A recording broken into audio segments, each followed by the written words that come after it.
Call to order City of Port Richey City Council Workshop, Monday, May 13th, 2024. I stand and say the pledge. I pledge allegiance to the flag of the United States of America and to the republic for which it stands, one nation, under God, indivisible, with liberty and justice for all.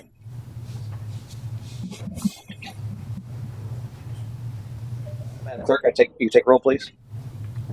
Mayor John Eric Hoover. Here. Vice Mayor Linda Rodriguez. Here. Councilman David Mueller. Here. Councilwoman Cherokee Sampson. Here. Councilman Robert Hubbard. Here. City Manager Matthew Cutler. Here. Thank you. Starting out, we got comments from the general public. I don't have any sign-ups. I'd be happy to entertain one now, but I also just to let you know, as it's a workshop, a little bit different format, I'll provide at the end of the workshop an opportunity to public comment as well. If you want to just hold your comments until after, it'd be probably easier. Anybody want to talk now? Okay. What's that? I'm just joking. All right, moving on. Again, I'll bring it back and give you an opportunity after the discussion. Comments from the city manager, Jim. Okay. Moving on to comments from Mayor City Council. Start to my right. Do you have any? As well. We'll dig right into discussion of dispatch options, and I'll turn it over to Mr. Copeland for introduction.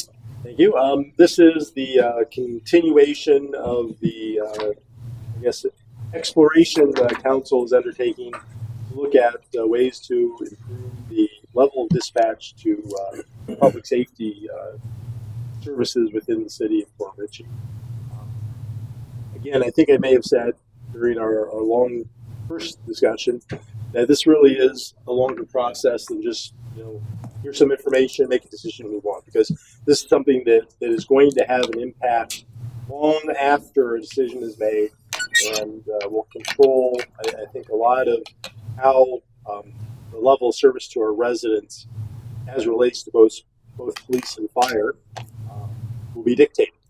And so I think it's something that I urge very strongly that you take a very measured approach, going down the process of collecting information, and then entertaining that discussion amongst yourselves about what is the best future for the city. Kind of recapping the last meeting real quick, that was kind of, here's what we perceive to be the different options. Here's kind of a presentation from police department's perspective of what can be done and what should be done there. Tonight is an opportunity to get some of the questions answered that I think was brought up at the last meeting, and also allow one introduction to the staff of the county dispatch, so you can meet them and they can discuss and answer questions on what to expect if we were to go with them. I think there's always, misinformation, understood answers if you don't allow those that are, in the business that you're looking at to answer those questions. One of the weaknesses I think we have from our staff perspective is, we're not there in their operations 24/7. We don't know what their policies and protocols are. And we also don't know exactly how they've integrated other cities within their system. And I think, again, tonight having Eric Stelzer, Captain Stelzer here, and his staff, to explain all those things will help provide you understanding of what it could look like if the city ever decided to do that contract for dispatch with them. But also, I think, provide a little bit of enlightenment of what we should aspire to if we don't go with them. Their operations, again, and I will not speak and steal your thunder or any of that. I think, are something that we need, if we don't go with them, we need to kind of model ourselves after and say, this is what we aspire to. And so with that, if it's okay, I would invite the captain to just come up, introduce yourself for the whole public. And I have maybe a couple questions to kind of kick it off to get going. And if I could, just briefly, so, as you go ahead, Stainer. I'll be brief. After we had the last meeting, had a fairly long discussion with a lot of different points of views, whatever. After that, there was a lot of spin on social media. So I want to make sure that the public understands a couple things that this is a process in due diligence, right? It's identified that we have some issues with our dispatch, and there's options on how we address that. We can beef up our dispatch function, and maybe change salaries to attract folks, change process and whatnot. The county taking over dispatch is an option, and I think it's important that we look at all options to see what the most favorable one would be, cost perspective. Again, if it costs a lot more to go to the county, that's probably not going to be an option. But there's a lot of things that the data that we had at the last meeting, there's a spreadsheet that was put out publicly with here's where we're at now. Here's if we enhance dispatch. Here's if we put the county in dispatch force. And that was, it looked like all options, the county was the highest. But there's a lot of stuff that's left out of that data. What services outside of dispatch do we offer 24/7? There's a lot of things to talk about. So what I want to make abundantly clear, because I've seen this bounced around as well, what this meeting is not is a step one to get rid of our police department or our fire department.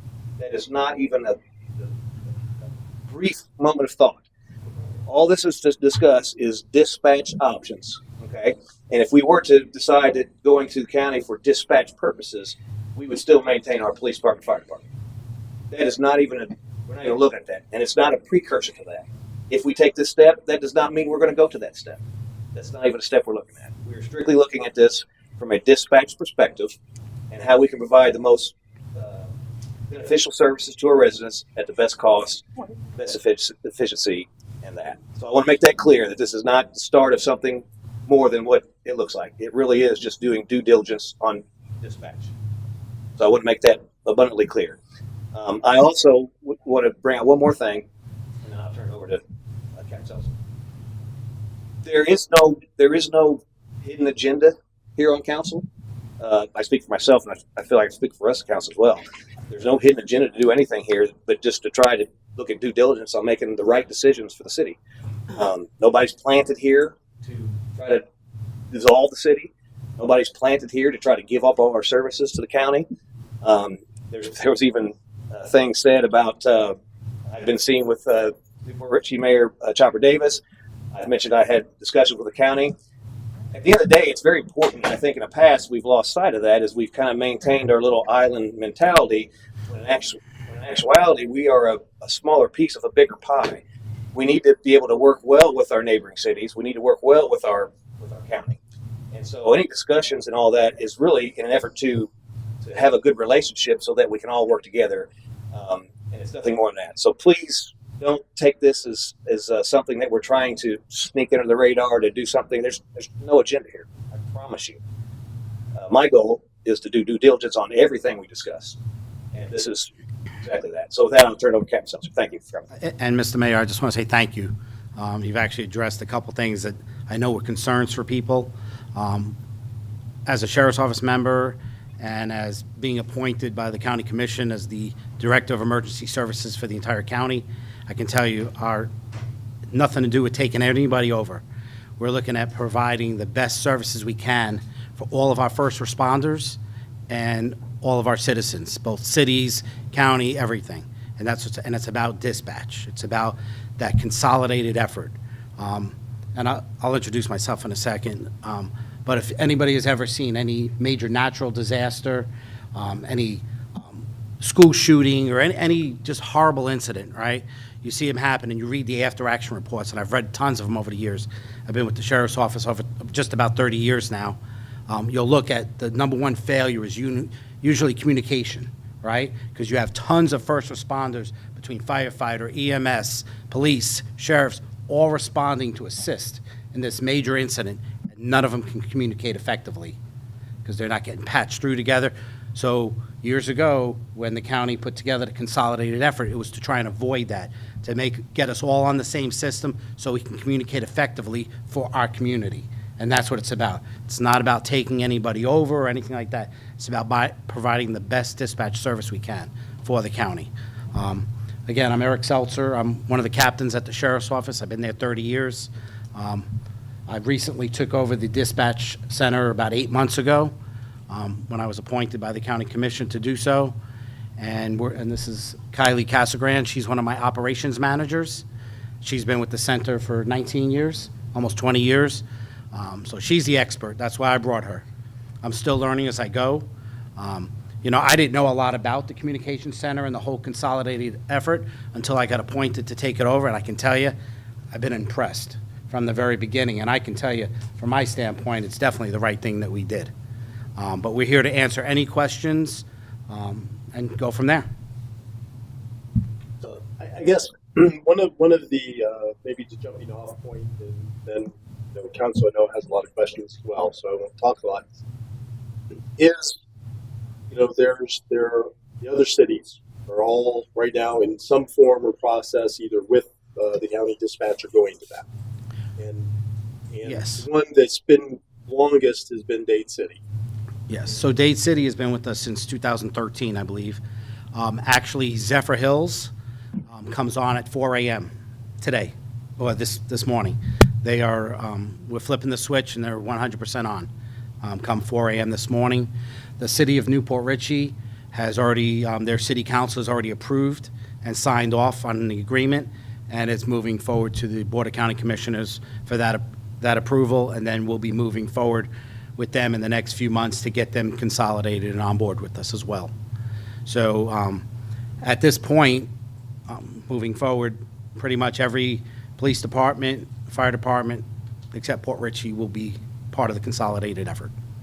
And knowing that you weren't there when Dade City went on to it, your tenure aligned with Zephyr Hills, or did that start before you took over? Or? So the consolidated efforts as far as contracts and getting the agreements had started, and then I came on as we were getting the IT components and those type of things organized. Okay, and I guess that's at least from my standpoint.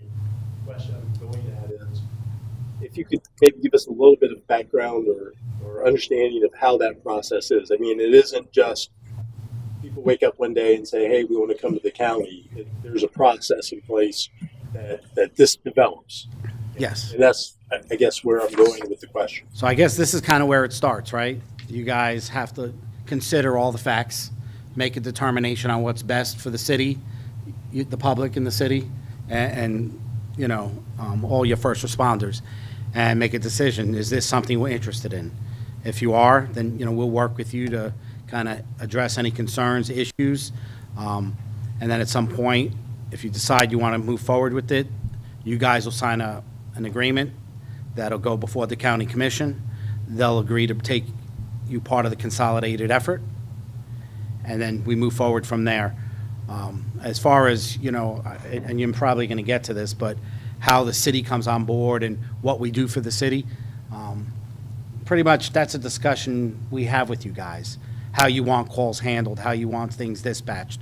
That we don't just say this is how we do it and that's it. We work with you. The sheriff's office has a way of how they want certain things done. Dade City had a way of we want this done. Okay, and that's how we dispatch for them. And then as far as IT component, my understanding, you guys are the other cities were not, but you guys are on this a very similar or same system, same CAD system that we're on now. So that's not a big lift for you guys, financially or tech-wise. You're there. It's, flipping the switch with you guys is a lot easier than it has been, getting the cities on board, We were, Friday they were getting final things loaded, doing all of that. A lot of that's already squared away with you guys, so. One thing clarified too, county dispatch is actually a separate entity, so it's not part of the Pasco Sheriff. Pasco Sheriff is a customer of county dispatch. Absolutely not. And as far as that goes, there's a consolidated board that I report to. And that consolidated board is made up of a member from each city or entity. So the sheriff's office has a member that represents on the board. If you guys choose to join, you will have a member, and everybody's equally represented. So I run operations for the county every day to day, but anything major, anything, there's a board that meets that would vote on that stuff. So you would have an equal say with Dade City, Newport Richey, Zephyr Hills, and the sheriff's office. And there's one of the assistant county administrators are on there.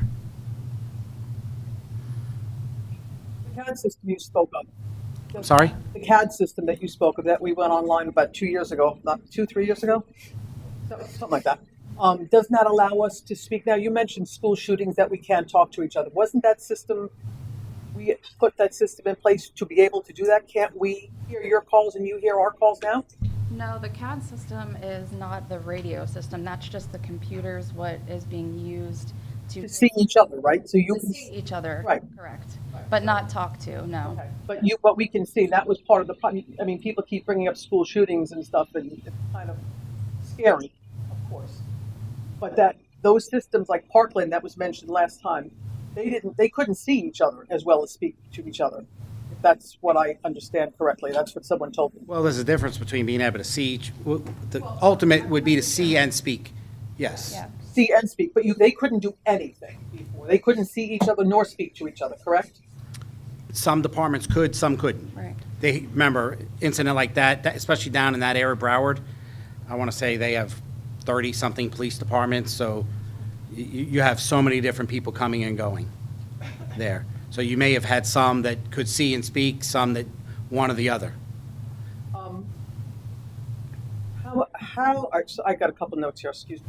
How much time do you hold a call before dispatching it?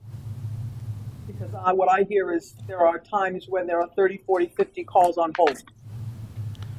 So, again, it'll depend on the agency, right? So it's what officers you have available. So if a call comes in that's a sheriff's office call and there's no deputies available, that could potentially hold. If a I'm sorry, say it one more time. If a call comes in for the sheriff's office or Dade City PD, and they have no officers available, then that call will hold. But if a call comes in for your city, and you have officers available, it doesn't hold. So what may hold for one may not hold for the other. It's based on availability. So it would be no different than if it came into your dispatch. Because if you have officers available, somebody's going to go. If you don't, they won't. Yeah. If I could add to that, so there's some misinformation out there that, and it is a reality, that the Pasco sheriff, I just saw within the last week, I think it was, there was 32 calls holding. That's because they weren't holding a dispatch. They had dispatched them. All the information was there. They're just waiting for sheriffs to take them and call. So I'm aware of that. if Pasco has 32 calls, Pasco sheriff has 32 calls holding, and our officers are ready to go, call comes in, it goes out. It doesn't aware. go. It's not 33. It's number one for us. I wasn't finished. Okay, go ahead. Sorry. Oh, okay. So you have Dade City, Zephyr Hills. How often do they cross? Like, how often are you gonna pull our officers to outside areas? Never. Never. You do now. Well, we request assistance from one another, but we don't pull you to handle our calls. Well, you don't now because we don't have that. But we're not going to dispatch you to our calls, and they're not going to dispatch the sheriff's office to your calls. Your calls for service are still your calls for service. So we don't dispatch you to other agency calls. The only time that could ever potentially happen, and it's not for you to take the call, and this is another benefit of being on the system, is if your officers are going to a shooting or a fight in progress where there's multiple people, it's going to be assigned to you, but they may say, hey, we need assistance from the sheriff's office. Can they come as backup? So that's, again, part of being on the system, and they're going to hear that. And again, that's part of being on the system together. If an officer from your agency is screaming for help, right now, to get help from the sheriff's office, your dispatch has to call our agency or call 911 and ask for help. Right now, being on the same system, New Port Richey, they'll all hear it, the sheriff's office, and they can self-dispatch or respond to back you guys up without even being asked. So we don't push workload is your workload, their workload is their workload, but they're there to assist one another and be there. That's what the benefit of doing this is, right? I mean, there's no benefit to the sheriff's office, there's no benefit to you guys except that the officers being able to back each other up and help each other out and be there. It's about providing the safest and best environment for them, and also the information sharing. You know, currently, right now, just kind of jump ahead a little bit, maybe you're going to get to it.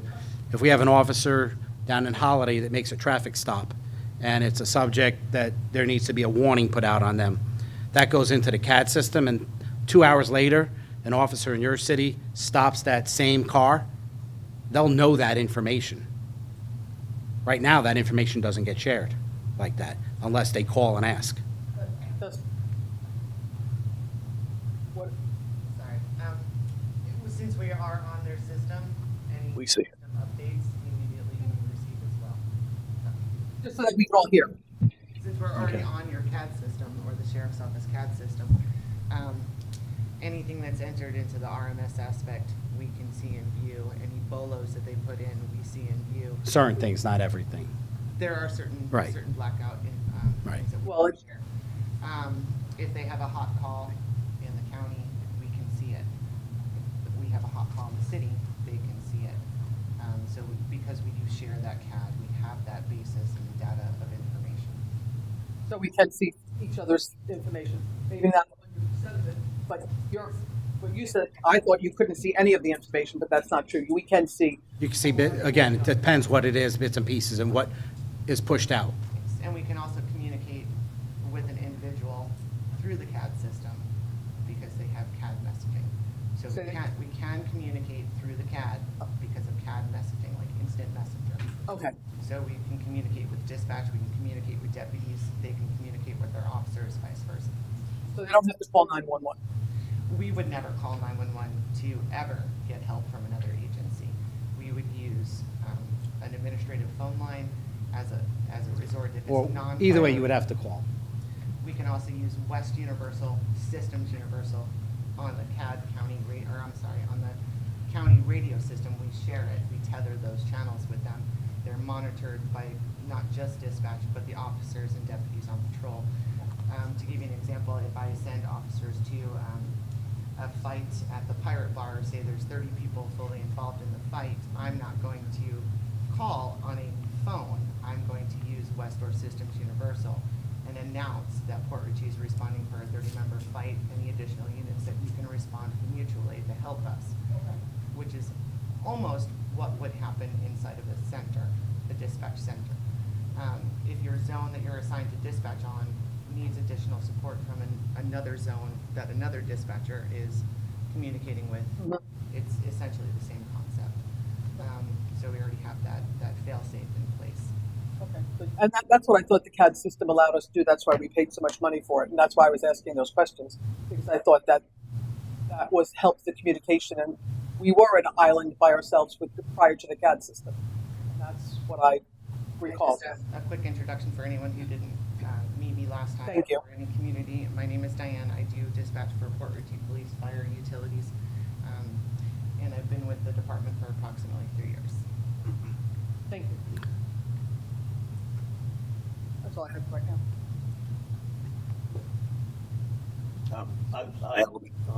Just to clarify some more misinformation, obviously. So that's why I made it clear at the beginning.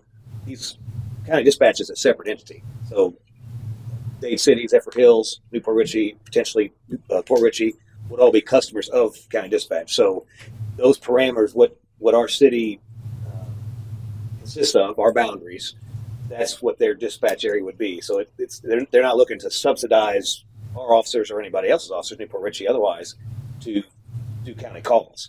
It's all that request for assistance that we have the mutual aid agreement in place.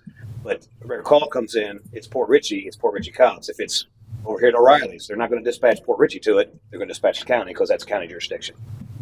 Correct. Correct. I have two questions. You all would be the main PSAP, right? For Pasco County. You all have an alternative. So if something happened and you all had no access or computers went down, is there an alternative? We actually do. Dade City, we just opened up another PSAP. It's fully completed, actually. We had some air conditioning issues, and they're operating out of there tonight. And last week, when it was completed, we tested it. We operated out of there for 48 hours. So it's fully operational. The plan is, when we get the proper staffing, to staff that 24/7 as well, to have two fully functional PSAPs So we have total redundancy. So that way, if something goes down, we have the other center, and no one would notice an interruption in service.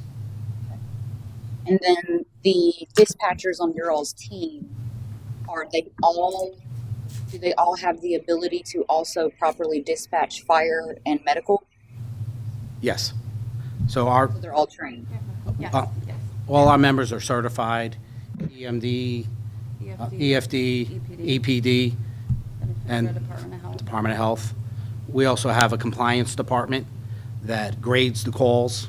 They monitor the calls and grades the calls to make sure our members are meeting standards of calls. We operate under protocols. So when calls come in, they have set protocols they have to follow to ensure that they're getting the right information out and get it in. Oh, yeah. That's okay. Okay. I have a couple more.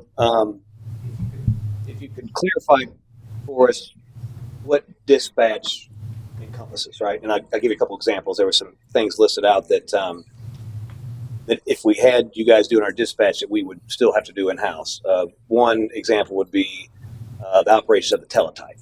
Correct. Could you expound on and that because I think that may be maybe another service or whatever. But when we talk about teletype, my understanding is let's say that we're on a stop or whatever, and there's a warrant, and so there has to be a validation of that warrant, which is a teletype operation. Is that correct? That is correct. And so that's not something we could have you guys do, or No, all the police agencies have maintained that service. So and I guess Pasco has their own. Pasco has their own as well. Right. Is that something that has to be done out? Is that something to be done in car with officers as well, or is that something that is separate? So that's done separately. That involves entries and of like stolen items, different things. So that's why each agency does their own, and they enter their own. Okay. And then alongside managing radio traffic during event traffic stops as well. Sorry? Manage radio traffic during event traffic stops. That was another thing listed out that was something we would have to. Managing the radio traffic, that would be done by the dispatchers. So that would be Yes. part of dispatch. Because that was put here as one of the things that we would still have to do. A lot of calls. Is there anything else that dispatch that you would not take care of that we would still have to maintain? So obviously the teletype is one thing. Is there anything you can think of that? Just walk-ups. Yeah, the agencies, walk-ups, and they're either entered or transferred over to us. Right. Do the other cities, Dade cities, Central Hills, et cetera, maintain 24-hour people in their police departments? Yes. Is it officer, or is it, like a dispatch? I don't know what the title would be. Teletype. So that still has to be maintained 24/7, 365. Yes. Okay. So that's what we have now, correct? We have one person 24. Okay. And so that would persist. In our agency, I'm all three. I'm a call taker, a dispatcher, and a teletype operator. The sheriff's office has. No. Do I need to repeat anything? No, you're good. The sheriff's office has theirs broken down differently. They have designated call takers, they have designated dispatchers, and their teletype is on another location. Okay. It used to be all together, but geography has changed over 30 years since I was there. So we do man our own terminals. It's necessary for us to be NCIC, FCIC, FDLE certified teletype operator. Okay. Okay. I was just curious about the other cities as well, if they had to maintain that, because I thought that was Can you explain a little bit more about teletype? So for me, especially, but for everybody, I mean, it's a terminal, right? There's communications happening. Yeah, so they do warrant confirmations, lost and stolen items, vehicle entries. There's a bunch of stuff that they do as far as entering property, removing property, missing persons, information and confirmations, all of that. And all that is, I guess, when an officer needs that information, he reaches out to, well, in our case, dispatch, which is teletype as well. Same, We would go right to our teletype person. correct. And then what is the average time to transfer to the police departments that are part of your all's consolidation? What do you mean to transfer to? To say, let's say you get a call Mhm. and someone in Dade City needs help. How long does it take you all to get that call over to a police officer in Dade City or Zephyr Hills? Oh, seconds. We take the 911 call and enter it right into CAD, and they get dispatched right out. All right. And what is the number of call handoffs that you all have? For all the agencies, or, Mhm. I'm really, so around 50,000 for Zephyr Hills. Dade City is around 35. Oh, they talk about how many calls we handled for a year? So last year, or for 20, yeah, so I have that here. We had 1,833,000 That's total for Pasco total for County. Pasco County. Okay. How many dispatchers do you guys have on shift at any given? Staffing, we have 136 on staff. That doesn't include every dispatcher or call taker. We have, we have administrative staff and stuff like that, but I mean, on shift. shift on that, well, you have, one covering each channel. So you have the 3 fire, right? And the 3 law enforcement, and we're going to be going to the 4 law enforcement in the near future. At least 2 supervisors, an assistant supervisor, 10 call takers. So 10 call takers per shift. So if you get 11 calls at the same time, Our minimum is 10. Our minimum call takers is 10. So we generally do have more than 10, but that is our minimum.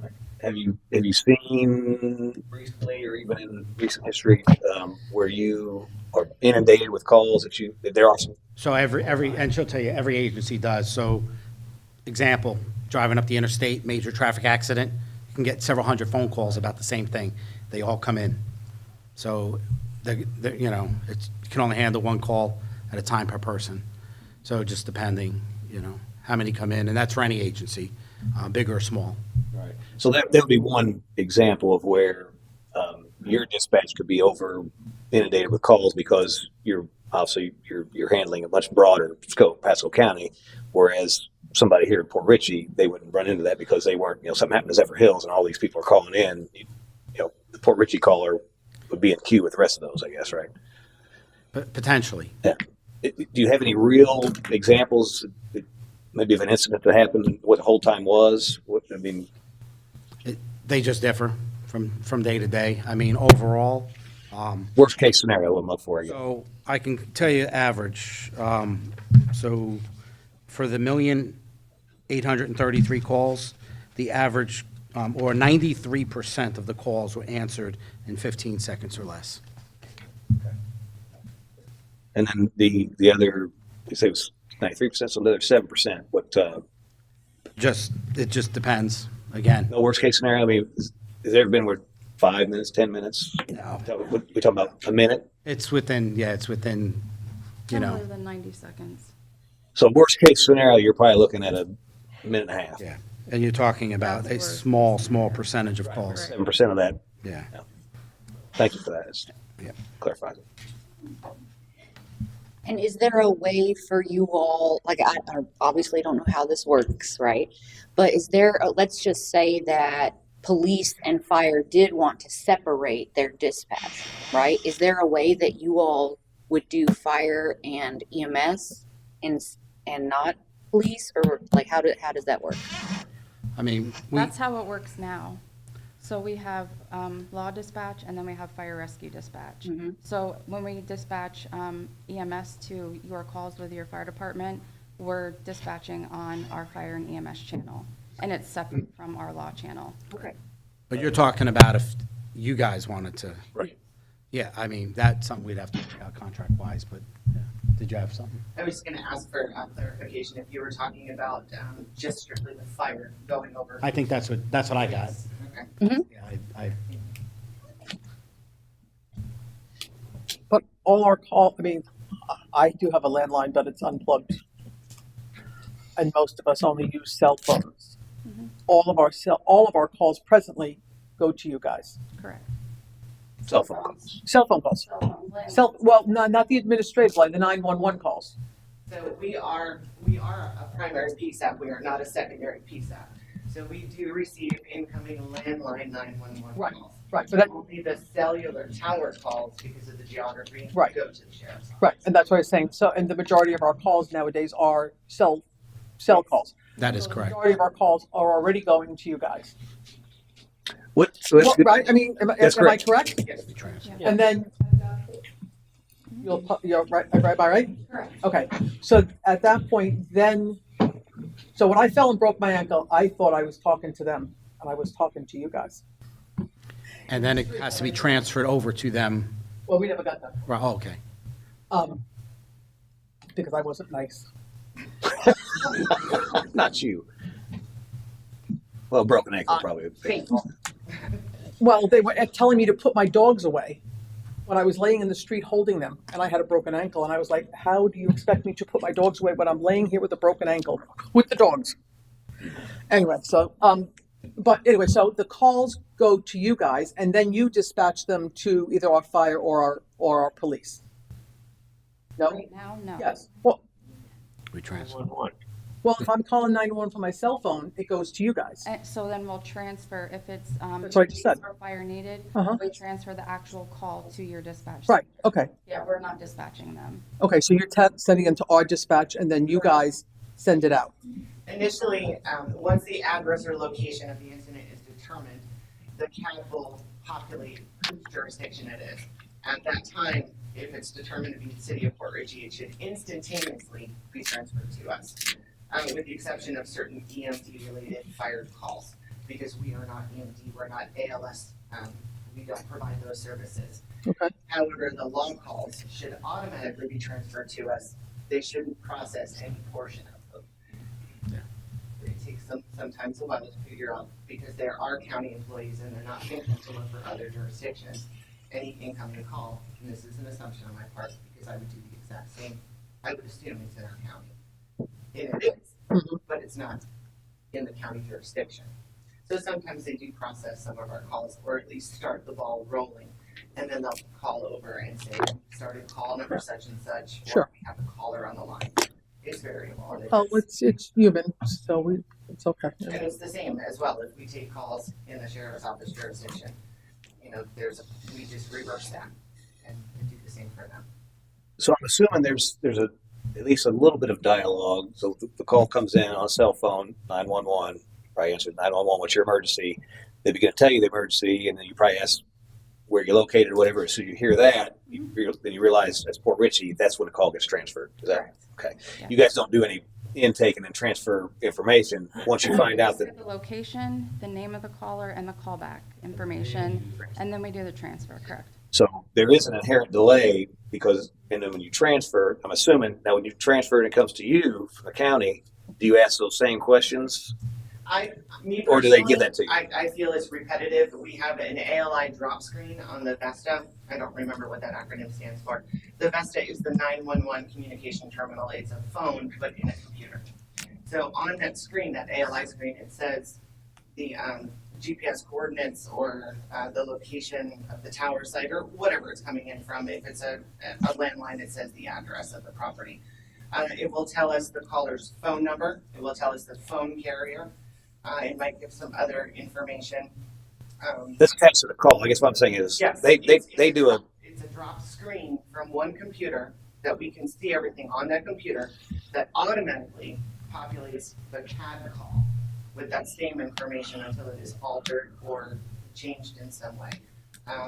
Because it could be that the crime occurred at this address, but they've called from this location. So it does alter and change. Right.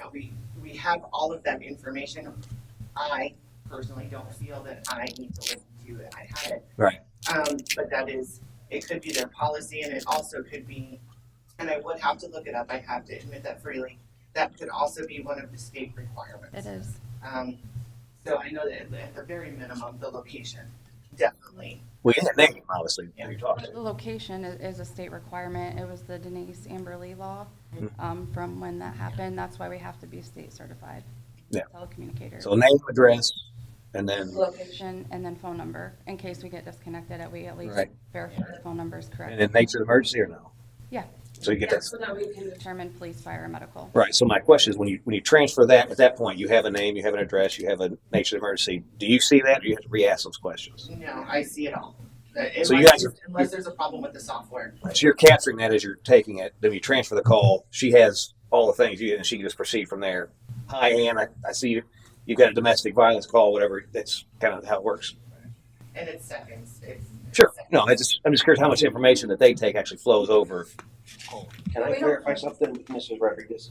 Sure. Absolutely, on the medical situation. So, and correct me, Chief, you tell me if I'm wrong. Oh, your phone or your mic. Correct me if I'm wrong.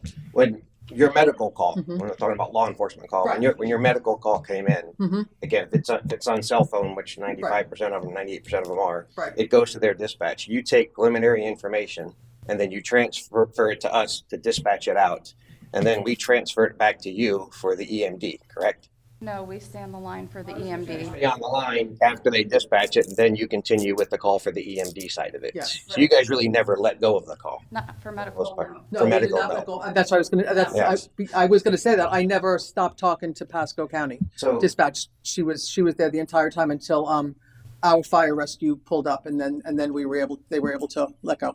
now under the consolidation part, once you get the call, while you're asking her to put the dogs away, you're already sending the truck. Correct. Right. There's no delay in Right. the They did. transfer of the call to us, so we can dispatch Right. it out. Correct. That's like the difference. I just wanted to finish off the Yeah. answer to your question that you had. If I can interject on that. Sure. Okay, so the majority of the 911 cell phone related fire calls, Mhm. the county does process the call Okay. because they are EMD. They can do the medical, they can say when you Yes. broke your ankle to turn a tourniquet on you. Right. We can't do that. Right. So they generally will process the entire call and ship us the call via cab Mhm. for the BLS, the basic life support that our fire service provides. So we generally don't talk to fire medical calls. It will work in the reverse if someone calls me on an administrative line and says, my great aunt Gertrude fallen and she can't get up. Oh, and she cut herself when she did and she's in a pile of blood. So then I start the call, I get our guys going, and this is all within the CAD system. The county will receive my call and send ALS support as well. Okay. Then I will transfer the caller, stay on the line, depending if I need to or not, for them to do the medical and any additional information that they obtain that I feel our units need, I can relay to the units because I'm staying on the line. Yeah. It's the same in reverse, but it generally doesn't happen on the 911. That's more on the admin for us to reverse the process. Yeah, and that's exactly what happened. I was 911, and it was continuous up until the fire truck showed up, and then shortly after the ambulance showed up. So it was a continuous call. For medical, it always. Yes. Yes. If we consolidated, all calls would be like that. Yes. There would be no transferring. If you could, Just I wanted to follow up a couple questions that came to mind as I'm listening to this. So when on the medical call, you forward on so our fire department can roll. At what point do you send a county resource for transport? So we get the location, the name, what is the emergency is. We go through a couple questions and figure out what the actual medical emergency is, and then we start our units. Okay. So has there ever been a situation where the ambulances are going before our engines are going out? Sometimes, yes. Okay. if you could, I don't know if you have this or not, but on that whole transfer talk, the call comes in. Mhm. If you had to guess, on average, what is the time you guys pick up the call and our dispatch picks up the call? The time between that. It just depends on how cooperative the caller is, because sometimes if they're uncooperative, it's hard to get the location and that type of thing. And then if your dispatcher is available, if they're on another call, if they're not, if they're available, it really does, it differs in the amount of time. Minimum amount of time on a perfect. Everybody's ready to answer. 30 seconds, minute. Yeah, I would say around probably 45 seconds to a minute. So it sounds like to me that that would be a service enhancement from a 911 perspective because you guys, it's 40, and obviously life or death situations, 45 seconds could be something, right? So it comes in a year, you dispatch it, that saves 45 seconds from the transfer and all that. Mhm. Not a lot of time, but there is time that's spent in that transfer process. Correct. Whereas if you guys had to dispatch, they would just dispatch. Mhm. Yeah, scowl. No, not a scowl. That's what they're doing for medical. That's exactly Do what it they're for doing. all the 911 calls. Fire, medical. Police. So if you call on your cell phone, it goes to county now. So the difference is that you would save 45 seconds on every one of those calls by not having to transfer our dispatch. They just dispatch. So that's just pointing out that that's Right. a service enhancement, Yes. and that's a minimum. I have a Could be long. disagreement on that. I believe that countywide EMS and fire, I believe it's an asset to have one county dispatching for all fire throughout the county. The laws and the regulations for fire do not change via different jurisdictions. They're state mandated, they have certain guidelines, they have to do a Q&A for every type of call that they get in. Law, that's where it differs. Law differs so tremendously from fire. They're not the same beast. The only overlap they have is it's public service, and the two work together very frequently. But it's still 45-second delay minimum, right? If I had, I'm gonna have to speculate because I do not have their numbers. I don't have their data or any of their incoming calls. But if you project our, lack of better description, our 3-mile city, we've got nothing going on. It's a. Okay, close the mic. He's got that mic on there too. So. Okay, all right. I just wanted to make It's a sure she nice, was heard. quiet little window for us. The county may be working a homicide, a shooting, a robbery, and they may be extremely busy. Those calls are gonna ring out. And people are gonna hang up. And I can say that from personal experience because I brought this up in the previous meeting, that when people call me and say, I can't get a hold of the sheriff's office, I need you guys to step up and do it.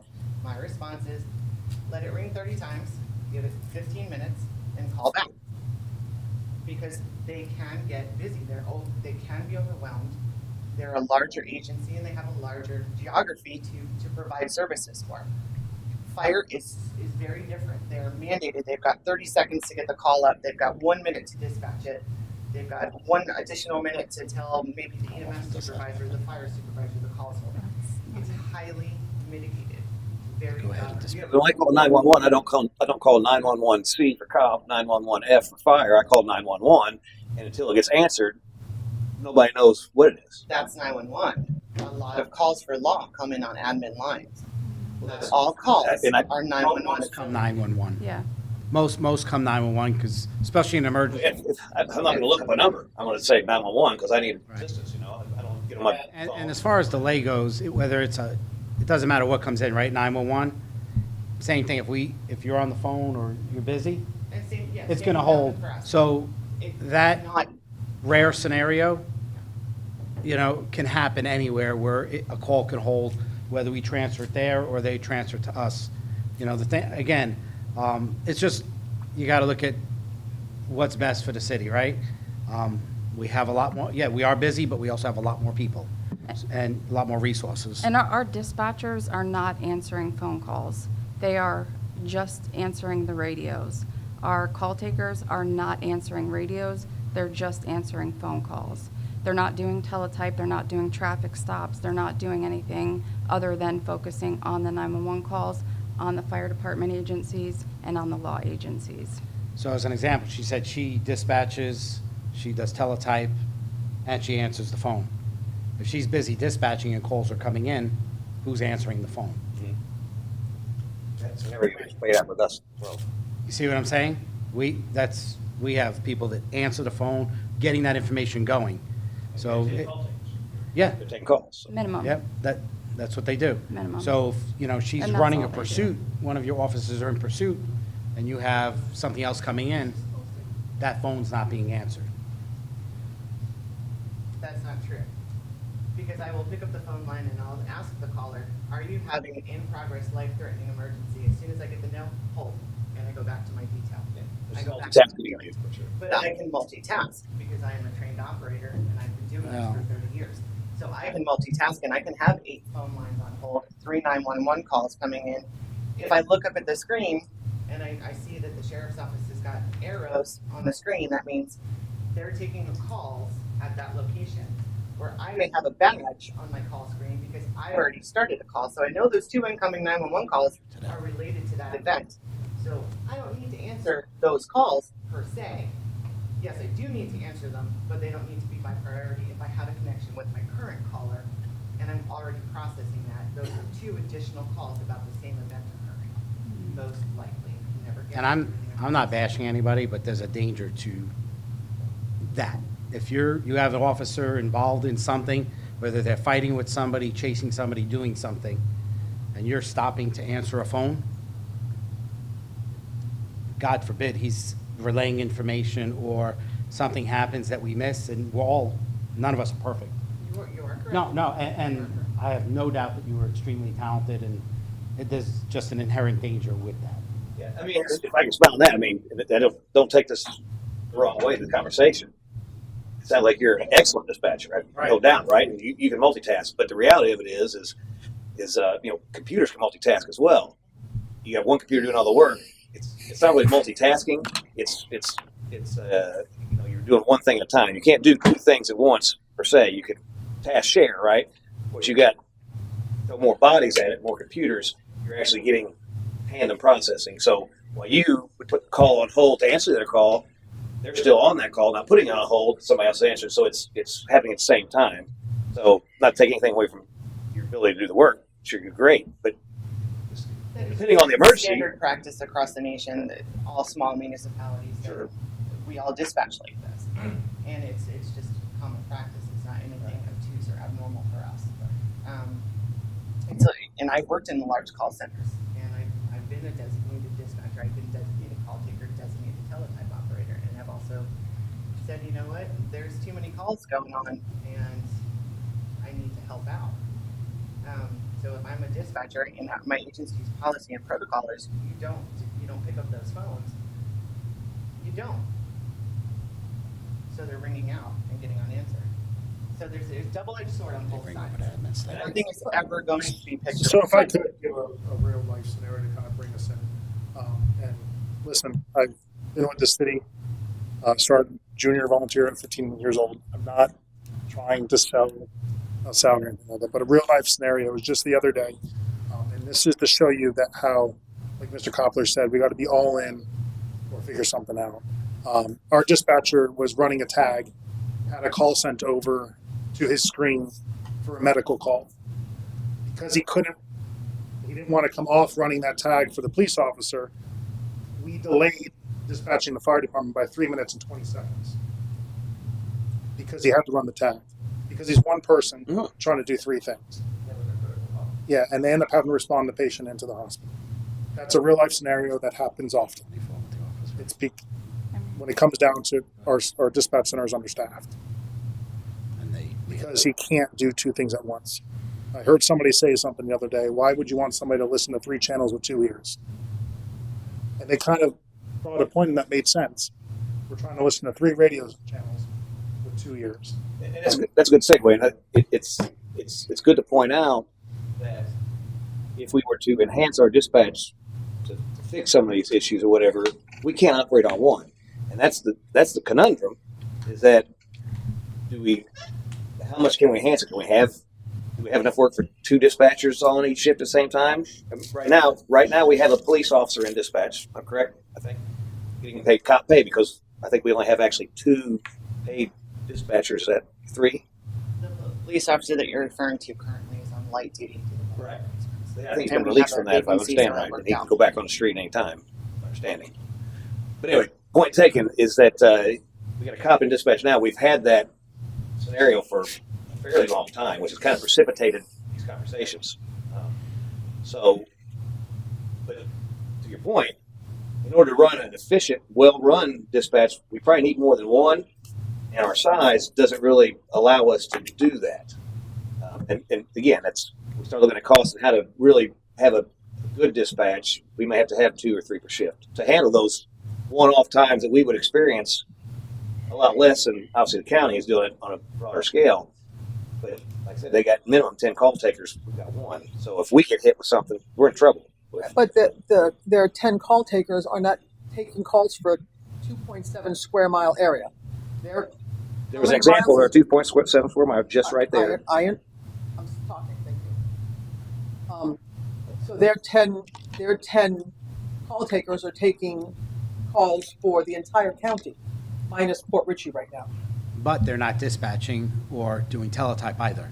They're only taking calls Well, what do you do with them? Don't you dispatch them, or you don't just talk to them? to a dispatcher. Correct. So you're taking the call and then you send it to dispatch. Automatically goes to the dispatcher. So a dispatcher's dispatch and deal with the people on the road and take it over from there. Our call takers take calls. So that's the difference. If they, Isn't that the same, I mean, like, isn't that like two different processes? If I'm taking the call, I'm saying, we'll use my broken ankle. You got a broken ankle, let me you don't, The person that you spoke to did not dispatch your call. They only answered your call and stayed on the phone with so you. we'll talk about a police thing. same thing. Being held at, so then they dispatch it. They send it over to the dispatch people.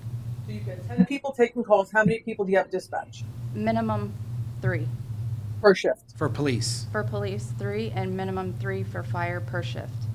Okay. So you have minimum of 16 people, minimum 16 people per shift, which 12-hour shifts or 8-hour shifts? 12. 12-hour shifts. But we have supervisors, assistant supervisors, also minimum per shift as Been a supervisor. In addition to then their teletype. They don't take calls. Yeah, they do. They do. They do. Yeah, And they if do. they get And busy, TAC and channels. so 911 calls come in, they bleed over. If everybody's on a call, it goes to them. To supervisors. We have shift commanders who will jump in and dispatch. They will jump in and answer Good. calls. So we have a minimum of 16, could be more. So that's what minimum means, 16, right? So we have minimum of 16 for all of Pasco, doing 3 different jobs. Add in teletype. Teletype's separate. That's sheriff. They don't do teletype. That's the sheriff's office. The Right. sheriff's office does. Okay, So so then sheriff that handles has to go to their own teletype then. Right. The deputies have a channel that they switch over to teletype. So calls, dispatch, what was the third thing? Teletype? Oh, okay, so that's what I just said. So it's 10, 3, and 3. 3 in teletype. No, we No. don't do teletype. They do. Yeah. Consolidated Dispatch Center does not maintain teletype. The sheriff's office. Sheriff's office Okay. maintains it. So- If I could just real quick, so clarification, as you try to understand the different services out there, Mhm. the way that I think of it, there are dispatch services and there are police services. And so the teletype falls in the police services realm. Mhm. So the departments that do not dispatch now, not going to be dispatching, they still maintain their own teletype. So it's, in my mind, a police service, not a dispatch service. Right, so that still has to be maintained. Locally. Right. The sheriff's office has a minimum of basically 4 teletype people on at all times. Also have a radio access. And when there's one person on, I mean, they have to use the restroom and stuff too. Sure, of course. So we generally do have to take over. We've got a call recently that one of your dispatchers needed to use the restroom and they couldn't answer the radios or the phones during that time. We also had a recent, and you got some good people. I think it's just staffing, right? You know, there's one person doing everything. You had an officer with a code 24 going off, which is officer in need of assistance, and the dispatchers didn't notice it. One of our dispatchers had to call over to the city and say, "Did you see your code 24 going off?" It's not that we didn't notice it, we don't have the capacity to do anything about it. We cannot eliminate it from the CAD, we cannot eliminate it from the radio. That's all on you guys to do that for us until we get our own radio system. So We approved that radio system. Right? Oh, we're getting ready to. Okay, what we voted on last night. Next, so we I think it's on the okay. agenda for tomorrow, isn't it? So again, I'm like I said, it's not a knock on anybody. I'm sure they do a great job. We're dealing with humans, and no human is perfect. And that's the thing. And That's the bottom line. No human is perfect. And that's why, you know, the thing is this, there's a lot of small police agencies, they have good people. I have no doubt, I don't know you, but I'm sure you do a great job. I'm sure most of your people do. The reason most agencies are starting to look at going to the consolidation is to put the resources together for the information sharing. That's what it comes down to, is what's the best model. for this. You know, If you could, when you talk about the 10 call takers minimum, the 3 police, 3 fire, if each one of those 6 are currently dispatching and a call comes in, what happens then? Are the call takers, are they able to dispatch as well, or they got to wait for dispatch to become available? No, so the call goes up through the CAD system, through the computer system, so they don't have to wait at all. There's no waiting as far as getting the call sent to dispatch. As soon as the call taker enters the information into CAD, the location, nature of the emergency, and the name and phone number, it automatically goes to dispatch for the The dispatch. dispatch has to act on it.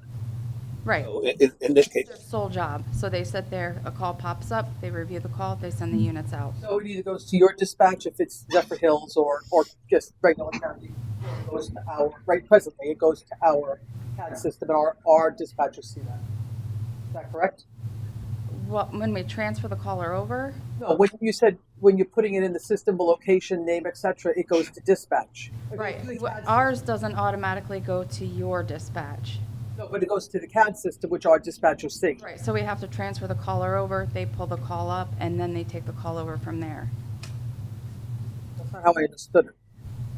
We don't, the sheriff's office has a policy, I've been told, and I don't know if it's accurate, I've just heard it from other call takers, that they will monitor our calls. So our calls that we dispatch will show up on their screen, on their dispatch screen. Not because we're requesting mutual aid, I've been told they have a policy to monitor us for whatever reason. No, that's not correct. But we don't, I can select to view their calls, where I see their holding calls, I see their dispatch window. I don't opt to do that unless there's a priority situation neighboring our borders. I don't do that, because I can see on the maps all around our city and in our city.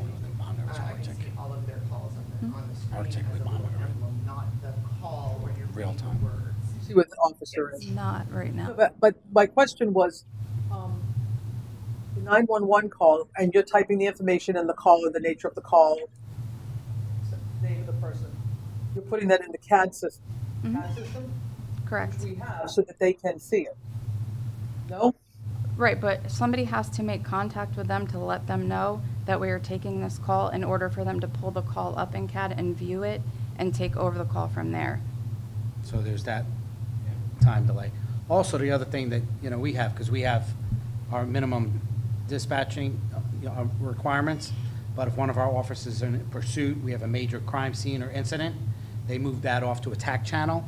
We assign a supervisor or another backup dispatcher to take that channel, and then the one dispatcher continue dispatching new calls on their channel, so they don't get tied up on a major incident.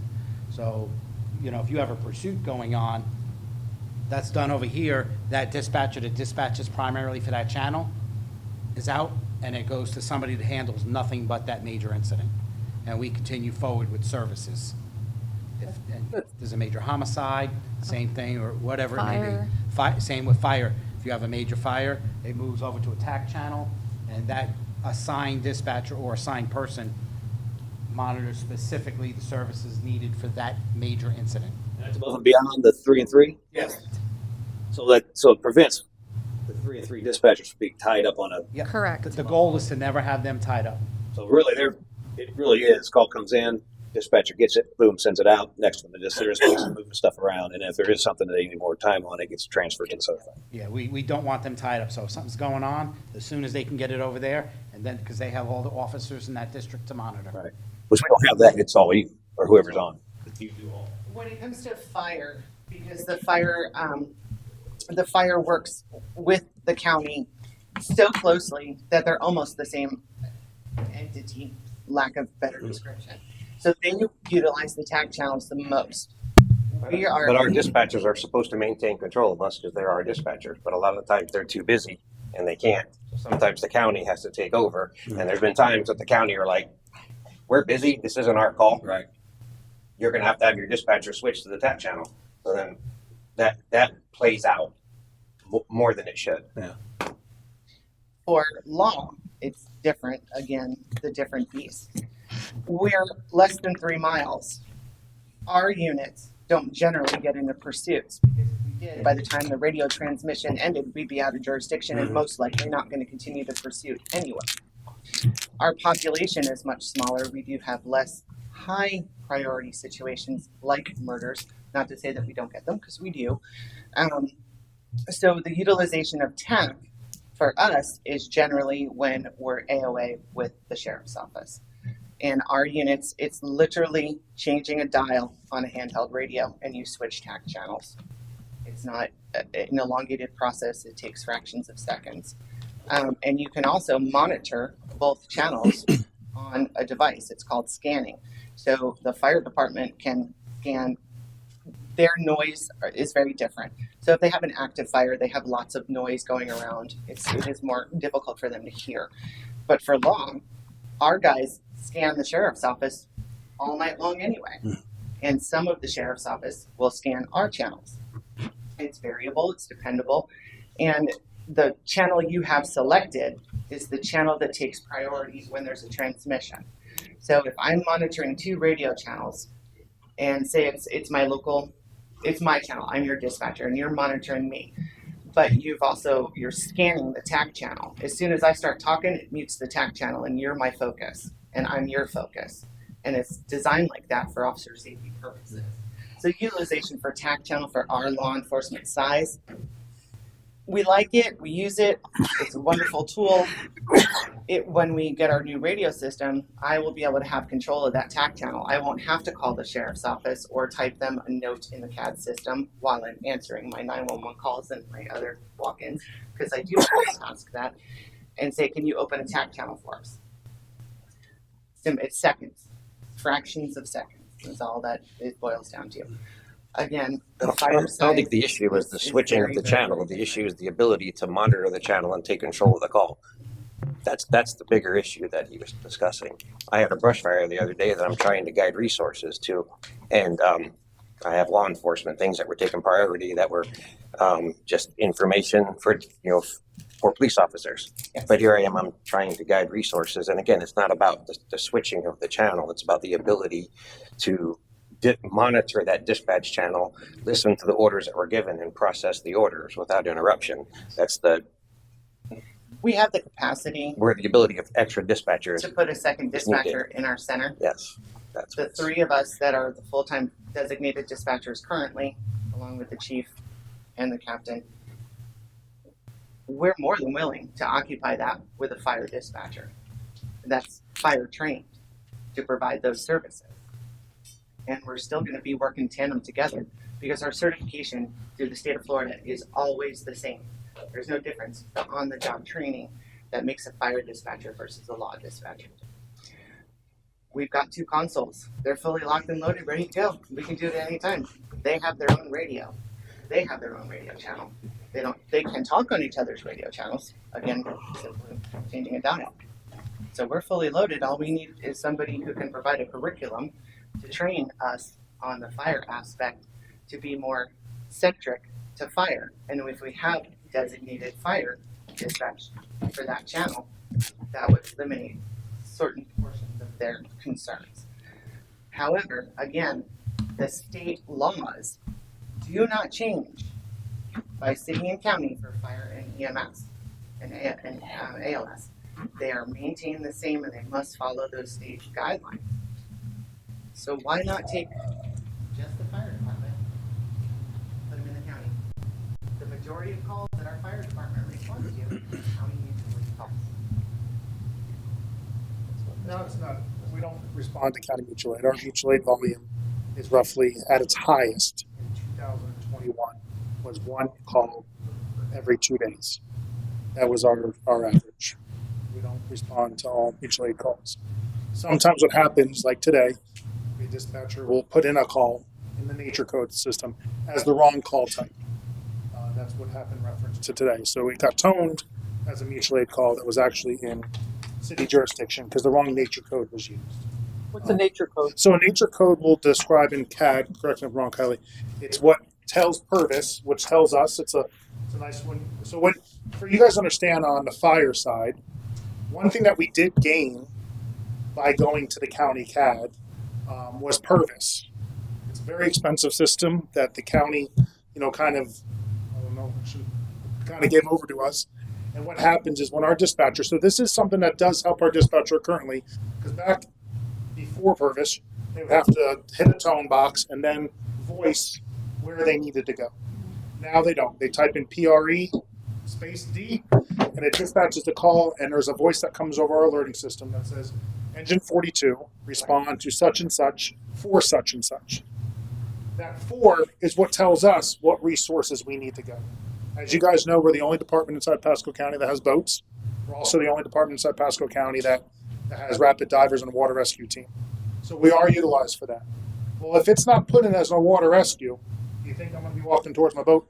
No, I'm going to the fire truck because I think it's a mutual aid call, or I think it's another type of call. Not until I get inside the fire truck, read my notes, because some dispatchers will call over the radio and say, Engine 42, be advised it is a mutual aid call, but they need your boat. That changes our whole game plan of where I'm sending my 2 guys to go to deploy what they said. But that doesn't always happen. You can't always count on Diane's one of them that does that, Diane being there to do that for us. So we can't always rely on that side. So if the wrong nature code's used, the wrong incident gets put in. The other example is there's only 2 administrative people for our fire department. We get text on certain type of calls. If a structure fire is put in as a fire investigation, we don't get tone for that. The dispatcher also doesn't know the proper resource to send. So if the dispatcher puts in fire investigation for a structure fire, the chief and I will never get the page that there's a structure fire within the city of Port Richey. That happens. We had an oven fire not too long ago, and it got put in as fire investigation. Our crews requested mutual aid. Mutual aid just wasn't able to be requested in a time because the dispatcher was also trying to take care of dispatching law simultaneously. And we were on scene. Thankfully, that was a small contained fire, but the mutual aid never got called or properly notified because the dispatcher, unfortunately, was trying to do 2 things. When it's put in correctly, it's built to recognize that this is a higher priority type of incident and we have to send these types of resources. So when it's not put in, And all we're of not these titled dispatchers have been correctly. apprised via memos about everything we've done to try to rectify it, to make sure the process is easy as they can. And that was one of the first question I had written down prior to coming in here, of course, was the education. Being an administrator for a long time, sending somebody a memo, they don't get it. So when somebody does something that's not correct, from either lack of knowledge, or they're lazy, or they missed the memo, or whatever the thing is, I mean, the first line of defense is education of the person, not just, because if I mess up here, And we've done that. I just want to be sure the education of the people, and then we follow through. I mean, that's part of management is We would- following through. Because if that person makes the same mistake 3 times, then that's a real problem. Sometimes if it's just education, you educate them, and hopefully it will not get done again. Just to give you an example, I mean, we understand that they're wearing 9 hats in there. So we try not to be a burden, but at the end of the day, there's how many nature codes? 2 zillion? There's thousands, and I'll just give you an example. There's chest pains with toe pain, there's chest pains with, back pain, there's chest pains with shortness of breath instead of just saying chest pains. So Captain Quinn and I spent hours sitting down, breaking down 5,000 something nature codes to the 20 most common and then another to cover just basics. And we broke those down. We brought them to the dispatchers, sat down with the dispatchers, actually spent time with county IT services to make sure that they put in a certain code. It spawns certain other things to happen. Like he had just mentioned, a structure fire call, not only does it alert me and Captain Quinn, but it also alerts automatic aid, which we have to have per ISO. It's already set up with Newport Richey. But if it's not entered correctly, the computer can't do what the computer's been trained to do. And that's to notify those. So We spent time going in with dispatchers, but then he also has the problem keeping dispatchers. So we have a new dispatcher that the other day told me, I don't even know what a TAC channel was. Thanks for coming in and talking to me. So you talk about education being huge, so just so you know, all of our members are certified in EMD, EFD, EPD, Department of Health. Our members attend 8 weeks of class training. They then go to 2 weeks of, Per year or this is for their initial certification. Okay, yes, okay. Then they go to a 2-week transition class. 8 weeks of training on the floor. And then when they transition to radio, they go to another 8 additional weeks of training. And then we do regular in-service training. So we have a training department as well, members that do nothing but training, continuous education, to keep everybody up to date on their certifications. We require the certifications be maintained. So, that's a big thing for us. I actually recommended sending our dispatchers through Cyrus to Pasco County and worked with Kylie and to, if we can have access to their training room so they can sit behind a computer. Let's face it, we don't get working structure fires every day in Port Richey. You know what I mean? So what we review with them today and go over with them today, they may not be able to use for 2, 3 months, 5 months. Some dispatchers it may be a year before they hit that particular call type. But I was like, what if we sent them to Pasco County? Would you guys be willing to allow our dispatchers to come in, do an hour or two on a training computer, and then go spend an hour or two with a busy dispatcher on the fire side? Again, I can't speak for law. I'm not a law enforcement officer, but I see the issues on my side. So we brought those to the table as well. So yes, we try what we can do to train and assist them in every way. But again, they're one person wearing multiple hats. At the end of the day, for us, this is not a sales pitch to you guys, right? I don't get commission. We don't, I truly, like I said, in the last 8 months, I've learned more about dispatch than I've known in my 30 years working at the sheriff's office. I truly believe it works. When I went in there and just saw how they do things, what they do, I was like, wow. And to see it, and all the departments that are coming on, and just to have everybody consolidated, I think, just a benefit to every agency involved, not just the sheriff's office, not the county, not fire rescue. I think everybody being as one, being unified, being together, having the same standards, just having, qualified training and certifications. There's just a benefit to it, and again, at the end of the day, whatever you guys choose, we hope that you come on board. And we're here regardless of what you guys decide. This is our county, right? Cops, we fight as one, law enforcement, firefighters, everything. We're going to back everybody up. We're going to help each other out at the end of the day. The benefit is mutual. It's not for us. We don't gain any money by it. Actually, the quote we gave you guys is probably a lot less than you're paying right now. We eat a lot of expenses by doing it, but there's a benefit for the county to have everybody, for everybody. It's a joint benefit. I just turned to that page as you said that. $91,308 pays for 1.5. positions. We base that, We still have to pay a dispatcher to be here 24/7. Teletype operator. teletype operator, Teletype. yes. But we still have to pay a person to do that. Yeah. Um, But you're not, it just, again, you just have to look at the overall benefit and what's beneficial to you. I think if you figure out what you currently pay in expenses, and what you're going to be getting, it's the same thing. We still have to pay a body 24/7. right? And that's all you have, one at a time, Yeah, 24/7? to keep our, what's that 3-letter thing that yeah, the ORI? Yep. We have to keep somebody here 24/7 for our ORI. I never remember those letters. Right. So we have to keep them here to maintain that, because if we do not maintain our ORI, we do not have a police department, we do not meet our charter, and we do not have a city. Right, but what, That's how it goes. right, We have to maintain somebody here for 24/7. So this $91,308 is in addition to what we're already going to pay. right. So it is a. And you got to figure out the expenses and what it becomes worth to the city, and what you get by joining, if you decide. Here's another question. Yes, sir. You mentioned you had 10 people in dispatch. With this 1.5, are you going to 11? Yes, so You would add, we would add basically 1.52. We're going to add 2. and it all, Base that on your call volume. That's, so you'd actually add staff in your center. Mhm. It also indicates it's a draft for law 911.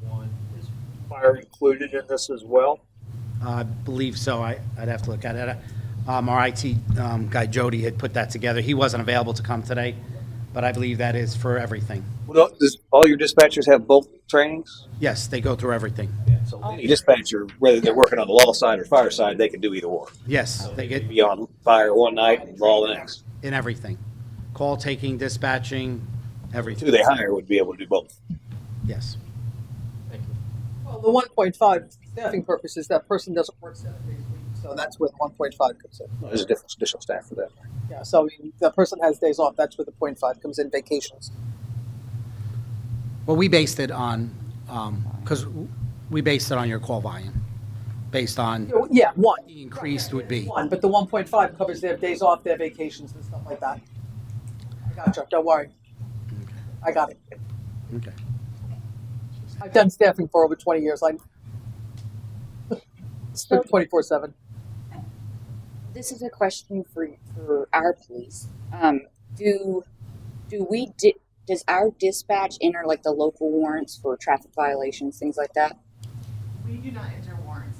Most agencies in the state of Florida that are police regulated do not, because the warrants are administered by county judges in the county courts, and they're served, they're disseminated to the sheriff's office. And the sheriff, because you have to have that physical paper, so they have to have that access, and it goes, because of the judiciary system, the way it's set up in Florida, they strictly do warrant entries. We do everything else. So again, we've touched on. We actually have a warrants clerk section that handles that. It was just a question that a citizen had wanted. If I may, I do have a question for the captain, if I may, in regards to dispatch practices. Now, you had stated, if I understood this correctly, that if Port Richey does go to your ship, that will there just be a Pasco designated dispatcher that will dispatch Port Richey in addition to, or will Port Richey maintain its own dispatcher and dispatch their units? And I base this question off of our small city. We don't generally initiate emergency traffic because we have 3 to 4 So no, officers. you would be part of it, because again, you're only getting 1.5, right? So how would you dispatch 24/7? So if you, being a larger, busier agency, you guys declare emergency traffic frequently throughout your shifts in a month, several times a night, several times a day. Absolutely. Who then is going to dispatch our holding calls, because you can't transmit on the radio because it's designated for emergency purposes? Or our Well, call that's why we move over, reports. we talked earlier about moving over for emergency stuff over to TAC channels, and then someone And takes that. That's at a certain time, though. The- That's not within maybe the first 5 minutes or 10 minutes of a It just call. all depends. That could be when deputies arrive on scene or officers arrive on scene and they go, oh, you know, that domestic's now turned into a hostage barricade. That could take 15, 20 minutes on top of how long that call was No, holding. not 15, 20 minutes to switch over. So who's gonna, what is the guarantee that that Port Richey's gonna have their own ability to talk over the radio when they need to talk on the radio versus having to give way to the county, the rest of the county area because of the county situations going on? They're gonna fall within a district, and they're gonna have the radio time that they need. Who would also then dispatch for public works utilities? Do that now. That's a separate issue. That has nothing to do with this. Yeah, that's not, No, Because that was part of my responsibility. Right, that would be something we'd have to look at as well. That's outside of the scope of That's outside the scope of this conversation. Okay. But yes, that's something that you guys do currently, that we would, obviously, if you guys aren't there doing that, maybe it would be the teletype person who would do that. I mean, just depending how you want to do that. So familiarity with community terrain, protocols of our specific fire and police, landmarks, things like that, those are all implemented to dispatch personnel and equipment. Those things are community specific. So can you tell us how it's worked in Zephyr Hills and Dade City, considering that I'm assuming, not everyone in dispatch who are taking calls know all of the different terrain, and let's say somebody calls and says, oh, this cell tower that is located near a water hole, Port Richey dispatch might know, okay, yeah, that's exactly where that is, but you all won't. How do you all handle situations like that? we use all the mapping and all the technology and resources that we have. And it's going to be your officers responding. Right. We're not taking anything away from your officers. Your citizens in the city are going to get the officers they know and love, right? So same responding officers. That, you know.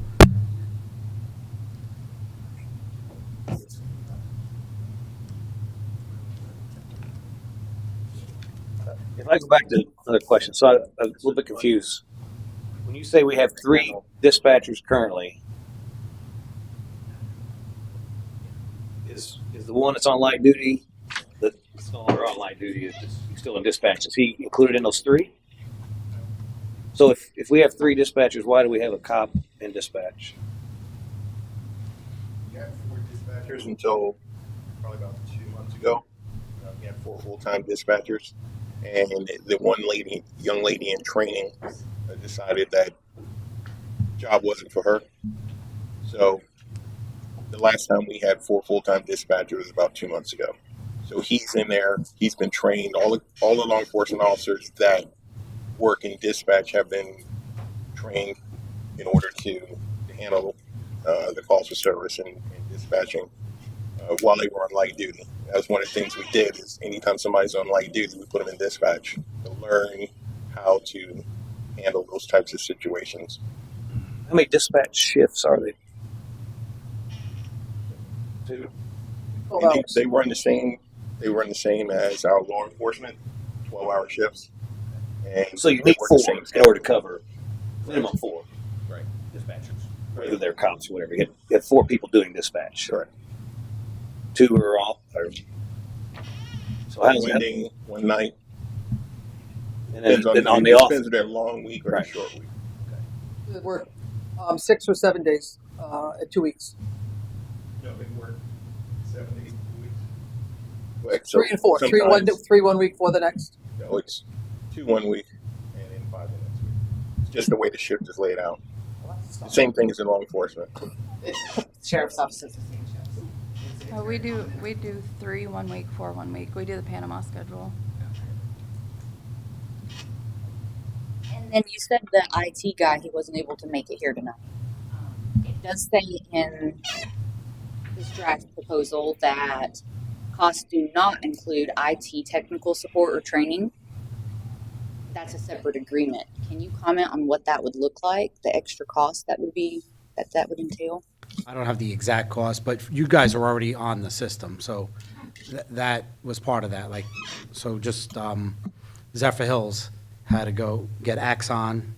They had to upgrade all of that stuff. You guys don't, so I don't. And the training, the sheriff's office has been providing the training, and the county has been providing the training. So we didn't charge any of the agencies for that. So that's a catch-all. We don't. Sounds like we have additional IT stuff based on our current situation. Do on the dispatch side again. So we've got 3. We've got 1 in there that's covering. We need 4. What do we have any in pipeline that have applied or? We had one apply today, but it's one of our part-time dispatchers, and we still have the ad out on Indeed and other not social media, but other employment sites, if you will. What was that? The issue, sometimes the issue is we bring people in.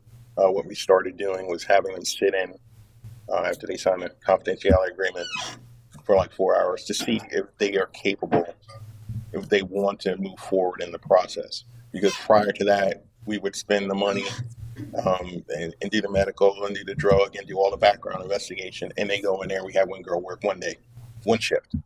So we smartened up and decided to give them almost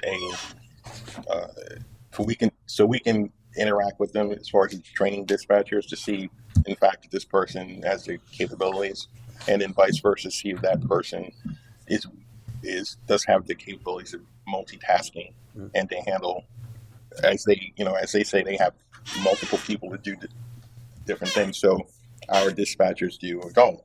So we need to know if they can handle that. And that's what we started doing. So some people will come in and, no, I can't do it. We don't spend any more time dealing with them. Some do say that they can do it, just like the last unit we had. She got through about a month of training. It's not that she couldn't do the job, but because she came in a couple of times late, and the training dispatcher said, "You can't come in here late." That changed her mind, and so it wasn't that she couldn't do it. She didn't like being told to come to work on time, which is not going to work out in most professions. So the last time we actually had 4 dispatchers was how long? About 2 months. 2 months ago, and it didn't last very long, right? So if you subtract that one off, how long before that since we had a full dispatcher? And then how long does that? It was December, and we had to cut ties with that individual because he wouldn't show up for work. Right. So, although we needed dispatch, we need dependable dispatchers. So how long? It seems a very fluid dispatch situation, obviously, and we're still trying to actively hire. So over the past, let's say, 2 years, how of those 2 years, how much of that, percentage-wise, months-wise, what do you want to guesstimate or whatever, have we actually had 4 dispatchers and not had a cop in dispatch? We had 4 dispatchers until December. Up until December. December of last year. So all of last year, January to December, we had 4 dispatchers. Correct. We weren't paying any dispatch overtime, no cops in dispatch. And we had the one that we had to release. He'd been just about a year, and I'll have to check back to see who was there before then. But he lasted about a year, and So it just sounds got like to the point. we've maintained 3 pretty steadily. It's just that fourth one. What's the average, what are we paying for average salary for dispatchers? Do we know? 15, 18 bucks in Oh, 15. I'm sorry, I didn't see that. 18? 1598, something like 1598. Well, that's the unit rate. You look at the fully loaded rate, it's a lot more than that. That we pay the position, but he's asking the starting rate. I believe 1598, I believe, something in that range. That's no experience? Do we pay for experience?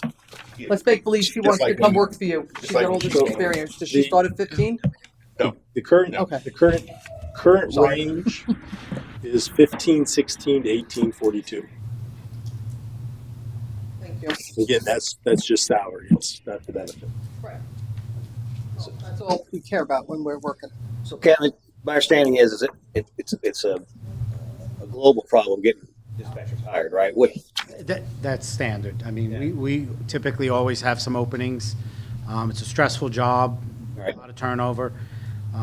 Probably like them, we've had some very long-term, 20-year employees, some longer, and then just a lot of new ones. It's The thing the is, industry. a 24/7 staffing position is extremely difficult. Nobody wants to work. I'm a nurse for a very long time, and Classes, we do a lot of recruitment. then they go through it and they go, yeah, bye-bye. Yeah. Thing. So- And you know, one of the things, didn't come up today, but again, if you do decide to go with us, members that you have that are dispatchers that wish to come over, as long as they hadn't been fired from the county or left in poor standing, are welcome to come in. Our starting is higher, but, you know, we'll take care of them. Interview, not just be an automatic addition to. Well, we'd bring them in. You would have to, anybody that came in would just have to pass the training. They would have to go through the certifications and our training program. But yeah, absolutely. And we would welcome experience. And then You do want the full. and then you said that there is a secondary PSAT. Yes. And when is the start date? When is that coming online? Because just so that you can clarify for everybody, can you tell us what that means when it does come online? It's an entirely another dispatch center. It is online. It's online right now. Actually, tonight they're working out of there. Okay. And they worked out of there last week. So it's up and running, it's fully operational. The way we would deploy, like hurricane season, right? Last year, it was a temporary PSAP, a lot smaller, but what we do hurricane season, we split our staff, half go over there, half over here. So if one of the centers goes down, loses power, it's like nothing ever happened. No one should know the difference, because both centers are running. We don't have to rush over there to stand it up or anything like that. So it's fully operational, we have same equipment, everything. Now, are your systems they're probably redundant within the Peace out. Peace out. you're redundant there as well, but you also have a whole other thing come on. Mhm. So you're fully redundant. There should never be an issue where you're down. No. What's our redundancy look like as far as here at the city? Is it possible we could lose power? Or, Well, you lose power, you lose power. So if we Well, they lose lose- power, they lose power. Oh, yeah. You know, it could be a countywide power outage, who knows? so we could have a generator fix up. Everyone is going to have generators, you know, it's Yeah. the modern times. But for us, because we are smaller, we don't need all the bells and whistles to function because we don't have the responsibility of thousands upon thousands of, we have our little area. And this, I'm sorry, what was your name? Kylie. Kylie? Mhm. Very nice to meet you, actually. Nice to meet you. Probably. She had made mention the other day that there was an operator that was in our agency in the bathroom, and they had stepped in for whatever purpose. I don't know, it may be a medical condition or something, I don't know, that they weren't able to perform. I don't know who it was or what the circumstances were. When I go to the bathroom, I have a notepad, a pen, and a portable radio. That's all I need to do my job. I need a portable phone. We're working on trying to figure out how to do that. That's what I need to do my job. I can do not fire, I can do lawn with that and be perfectly fine. So you know, Under and emergency I bad appreciate circumstances, what not you're for saying there, and I understand how you're saying that. But from a management standpoint, that is the worst thing to hear. I mean, It's the that's what reality. I understand, and I guess I just want to make sure that that we understand that I've done this for 30 years. First year, 6 months here, by the way. Congratulations. And I've never had to have an employee, you know, do that, because when you do dispatch, you don't think about the minimum amount of what you do. You think of what is the level you need to be doing it at, and that's what you commit to. And you know, I don't want to get away from, you know, because I think when we started this conversation, I started off with the thought that, you know, these are not easy conversations talking about where you fail.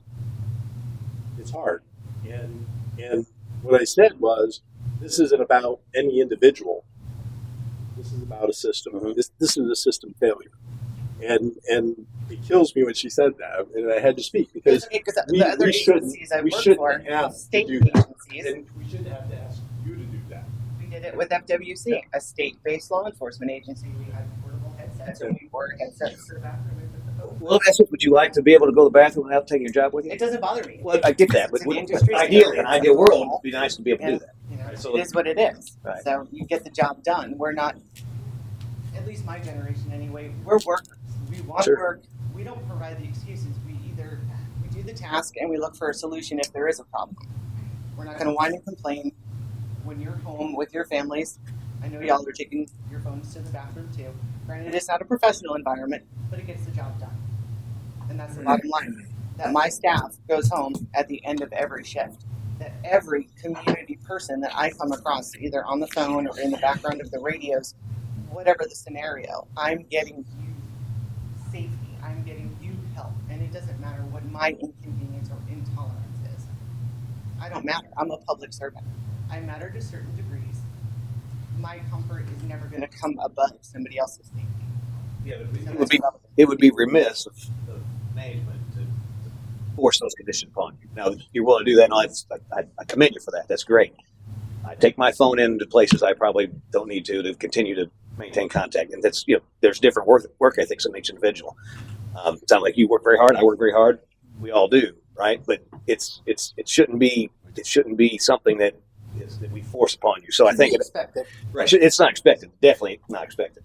That's You know, that's in a above large and beyond. facility, no, that would be improbable. You know, but in a small place like So- this, it's Right. So at a minimum, whatever we do, it sounds like to me that we need to invest, and probably somewhat invest heavily in dispatch, whether it's with the county, internally, whatever. We need to invest some money into dispatch because, as Matt pointed out, the system is failing, right? And that there's a lot of things in play with that, and I think that's why again, we're having these conversations to get all the information, because when we look at what we have to invest, it's better served to invest and have some of that farmed out, and not invest internally. I mean, it's better to invest internally, but minimal we need to invest. And again, I don't even think 4 dispatchers. I mean, if somebody wants to take vacation, Yeah. you know, How do you I mean, do it? you know, and it also sounds like minimal. We need to have a law dispatcher and a fire dispatcher, and whether we invest in our own dispatch, we have both, or we move county. I mean, move fire to county and keep police, or some hybrid approach, or all. Again, all things we need to look at, and that's what we're having this conversation. It's not because there's any one option that's maybe better than the other. They're options, right? And we need to pick the best one for our specific purposes. But we need to do something. Well, that's a rare attitude to have these days. You can't replace somebody like that easily, or absolutely these days. So you can't retire. You got me for 5 more years. Continue to work. It'll be my 3rd pension. That's a rare trait. It absolutely is. I mean, And that's why it's hard to replace to get someone early. absolutely. But if someone gets sick in dispatch and we can't get someone to replace them, and we can't find a police officer right then, because they called in, they just got hurt, they can't come in, and the police officer is unavailable, there's no one there to take over dispatch. So that could switched over to Pasco. In the worst case scenario, would most likely be natural disaster to our area. We have protocols established in the sheriff's office and the fire side. Everybody has protocols established for the fail-safe. And to break it down even further, technology constantly has concerns, occasionally some sabotage. Construction crews might sever a 911 line. It happens. We have a fail-safe built in. If a construction company accidentally severs our 911 system or our 911 Vesta, the calls will automatically disperse to Pasco or Newport. We would never leave your officers or firefighters. No one, and that would be the same for We would them. never leave them out to dry. If theirs fails, it goes to us. What? We currently do not. Currently, we do not charge now. One of the other things that our members get, we have a real-time information center. So when calls come in, the crime analysts are crunching the information that come. So you're going to 123 Main Street. They're pulling up 123 Main Street. They're looking at, does anybody in that house have warrants? How many times have we responded to that call? Is that person wanted for anything? All of that information, it gets pushed into the call notes for the officers. So it gives them premise alerts, all that. What? And fire rescue. And fire rescue. So it gives them a history. So we have people also pushing that information into the call, so they're not going to calls blind. An example, years ago, when we first started it up, I was backing up one of my officers on a call. We were he was heading to just a neighbor dispute type thing. But as we were going, all of a sudden, because it was new, popped up sovereign citizen alert and white supremacy thing, letting us know that we've been there, we've had use of forces there, not friendly to public servants. So the officers, we knew that, so automatically dispatched a couple of extra officers just because. So that's something else that we push into the calls. But yeah, but to answer your question, yeah, we would never leave you guys out to dry if emergency came up. I mean, there's occasions where, like 3 or 4 shifts a month, you guys could actually pay if no one was in our office to handle this. No, we would cover it. We would cover it. If you have 4. Yes, because when you sign up for this field, you sign up for the understanding that your life is going to be altered in some way, shape, or form on the regular. You're going to have to miss your family appointments. You're going to have to miss doctor's appointments. You're going to get held over on mandatory overtime. And the sheriff's office, It's the county. School, I keep That's referring right. to the same. They would have a similar protocol established for that.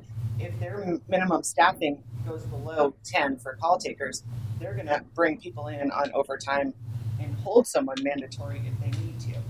And that's just the nature of this field of work. And this is a global situation. And it's the same on the officer side. If a critical incident occurs at the end of a shift, but half the day shift has called out sick, well, guess who's holding over and not going home? Same for the fire service. It's an automatic given. We know that signing up for this position, and we expect it to happen. It's never perfect. Nobody ever wants to be told you can't have Christmas morning with your 2-year-old. Sorry, but it does happen.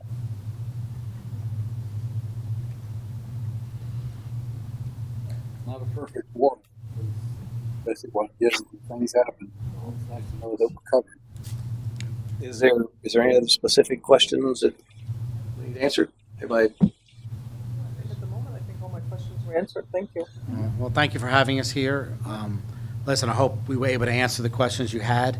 If there's other questions, Matt has all my information. Please ask us. We're open book. We'll share with whatever, any questions you have. We'll get you the answers. We want you to make the right decision for the city, whatever that may be. If it's coming on with us, great. We'd love to have you. If it's not, then we wish you well. And, we're still here to fight with you guys.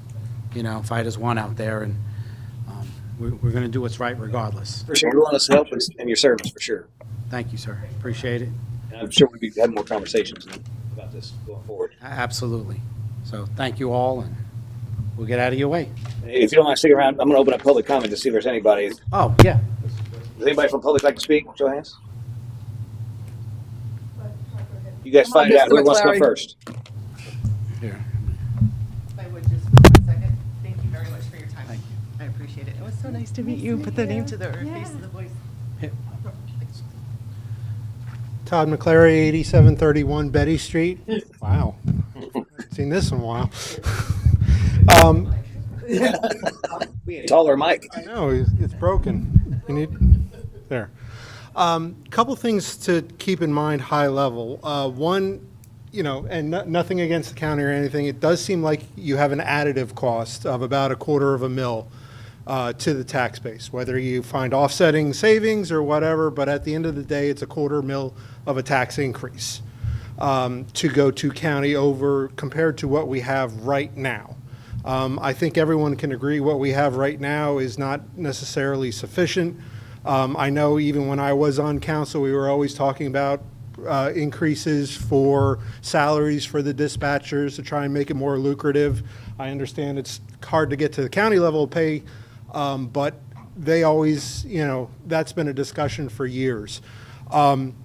What I heard today was, I think, a little bit of a departmental meeting that you guys have to have in coordination to kind of work out all your differences a little bit and work together as a team, because I saw some discussions that maybe shouldn't have made it to this level at this point in council.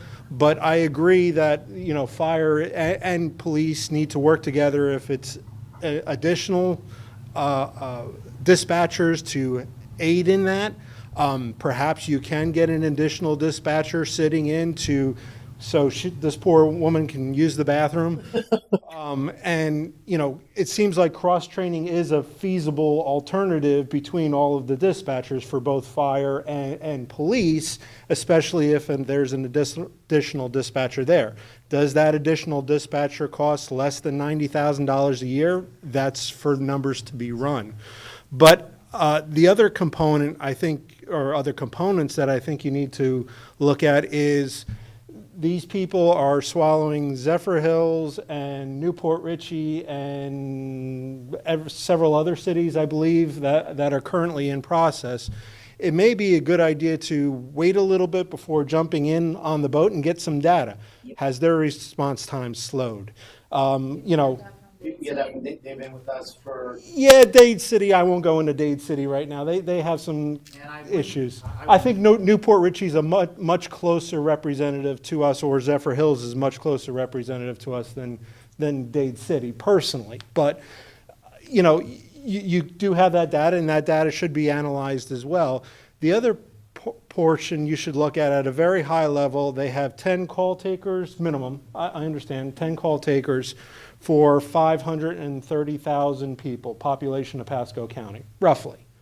So that's one call taker per 53,000 people.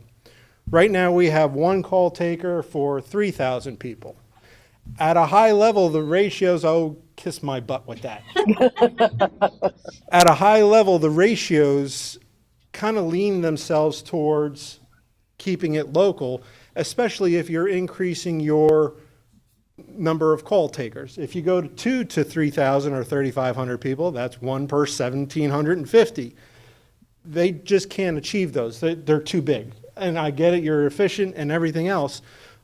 They have more resources, but also that personal knowledge of the city is very valuable as well. So there's pluses and minuses to this, but from a cost perspective, I think the real fair assessment is, one, have them work out and put together a plan that satisfies all of their needs, and then see what those costs are, and then compare it to the 90,000. Because right now, if you're just going to the county, you're spending another $250,000 tax rate, or $250,000 increase in your tax rate, and the benefits are at best disputable across the two. So that is something that you should very much take into account. Thank you. Thanks, Todd.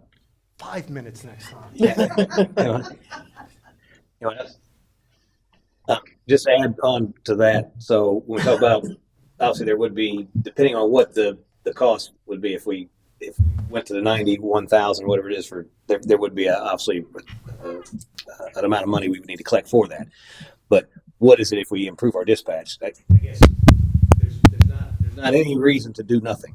We have to do something. And so, we might spend 91,000 or more to enhance our dispatch. So that's where the numbers come in. So I think we're gonna look at some amount of investment either way. What that, if it's county $250,000 or internal $250,000, or we need to work those out. So I don't think we get out of this unscathed. We're gonna have to spend some money. So Cynthia Malin, 5446 Blue Point Drive.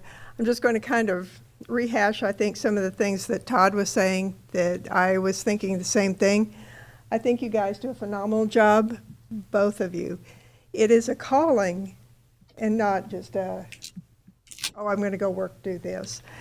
One of the things is I did pick up, you're pulling up a million calls per year. How many calls a year do we get a year? I would have to research that, but it's definitely not going to be anywhere Right. close to that number. Well, that's one of the things is that we are a much smaller area. So my second question is, do you all charge when we give you the medical calls?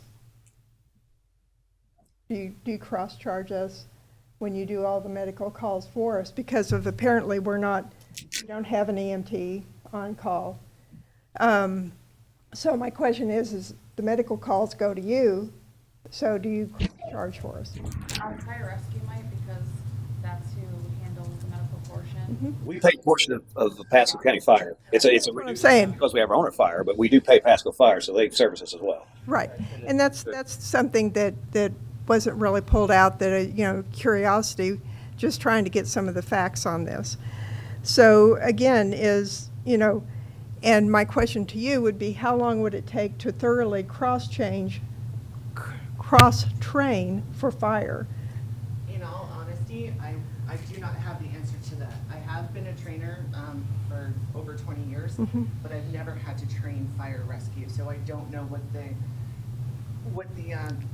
the program would be for that. Now, again, I am state certified in fire dispatch because it's part of our certification. But as far as the actual nuances of it, where I came from, my larger agency, our training program was 6 months long. Right. So our call position was 2 months, our radio position 2 or 3 months. And so we did a lot of on-the-job training in that regard, but I don't know what all the fire service /EMS or EMD side would contain for training and how long it would take and what the cost of those classes, or if we brought, if we had to go somewhere else to take those training courses, or if we could piggyback off the sheriff's office. I don't have that information. Right. But, it's just a quick question, and some of these answers we need to look into and what we really think about this, because training should always be ongoing. Coming from medical field, I'm always doing accreditations, always. And I'm always looking at new things and new procedures and how to better what we do in the medical field. So those are some of the questions that we really need to make sure that we also look at.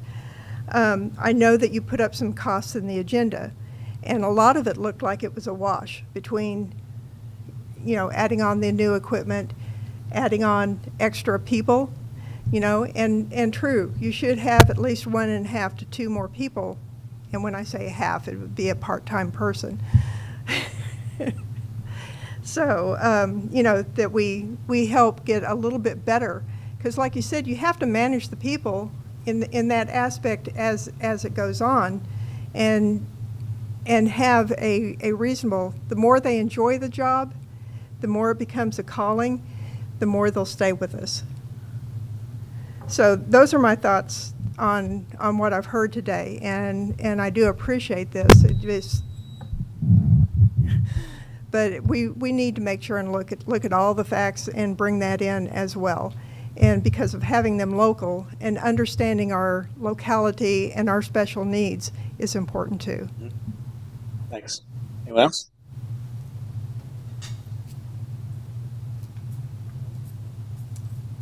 Seth Cap, 7638 Grand Boulevard.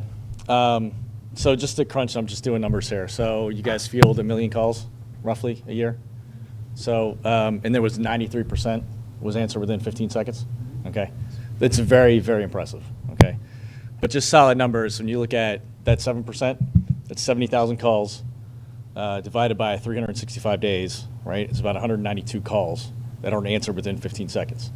Now, if you do that per day, right, you're about 8 every minute, or 8 every hour, which is about 1 every 8 minutes. Okay. Yeah, but it's not minutes and minutes.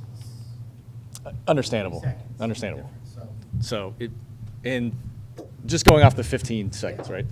And I'm also did the math. We have average response times of 2 minutes for fire and police in Port Richey right now. Okay, that's all I want to say. Thanks. Anyone else like to speak? And one thing to keep in mind is when they talk about those 1 million calls or whatever, that includes our 911 calls now, right? Those right. So they're a touch point in the process pretty much a lot anyway. Just those are calls in and out. Totality. Right. Callbacks, different things. So in reality, all our 911 calls are going through that avenue now. So all right. Okay. Well, Officer Kenneth Korchak, 6333 Ridge Road. I've worked for the city for going on 8 years, and prior to patrol, I was a dispatcher. A lot of the dispatchers we have now, I was the one that trained them. I know that room in and out. They still contact me on a regular basis for difficult situations that they're going through in there. And speaking to my colleagues, one of the things that I was hearing from the residents was there was a lot of confusion on the differences between what was going to take place as far as the alternatives. And I just wanted to make sure that the council was aware that if we gave dispatch over to the county, that they're strictly call taking and dispatching. I don't know if that was mentioned. I'm just getting here. But that we would still be required to do what we call teletype operations. And for me as a law enforcement officer right now, we have that all combined here at Port Richey. So when I do a traffic stop on a vehicle, I'm going to call that traffic stop out to the Port Richey dispatcher, and they're going to run my tag, they're going to run my driver's license, they're going to run my gun that I find in the car, they're going to confirm my warrant if the person has a warrant. If we were to go to the county, they're strictly call taking and dispatching for us. So if we were to go to the county and I did a traffic stop, I'm calling the traffic stop out on the county dispatch channel, and then I'm switching to the radio that we currently have in dispatch with the dispatcher that would still be here, because we still have to retain someone here, and running that information through the Port Richey dispatcher who's doing the teletype. Then switching back to the county channel to do my status checks and the rest of the traffic stop. So the warrants and that kind of stuff is ran by us right up front. So that, yeah, not the gun or something, but that would be something that's more an in-depth thing that you would call, switch over to teletype for. So the warrants checks and those immediate checks are done as part of the dispatching process. So yes, they're running the driver's license to see if the person has a warrant, but any further action, I'm going to switch into that info channel, which would essentially be the dispatcher that we would retain That would be this transition. officers as well. They would switch over to teletype. Yeah. It requires a different type of search. One thing, you listed a couple things, and you mentioned specifically the running the tag. So we run the tags in car. Right. Now there's times that I guess when you run the tag in car and you get those hits back or whatever, does dispatch run it as well to Yeah, dispatch information or dispatch is going to run that tag when I radio it over the radio. And if we were on Pasco's channel, they would be telling me if that car was stolen or if that person had a warrant. But any further action other than that, I'm switching to that other channel to speak to the dispatcher who is already here. The other thing is the county, the 911 center is not going to be fielding your water outages. Right. They have a separate entity, or the utilities department has a dispatcher on call for that. So basically, the point that I'm trying to make, and ultimately it's up to you guys, the decision, but the same people that are your dispatchers now are going to be in there post-transition to them if that's what you choose to do. The only difference is the county is going to be call taking and dispatching for us. That's correct. Same people, same basic job for the most part, minus the call taking and the dispatching. And there's pros and cons to each option. You guys got an earful of both, but I just wanted to make sure that you all understood that aspect of it. Thank you.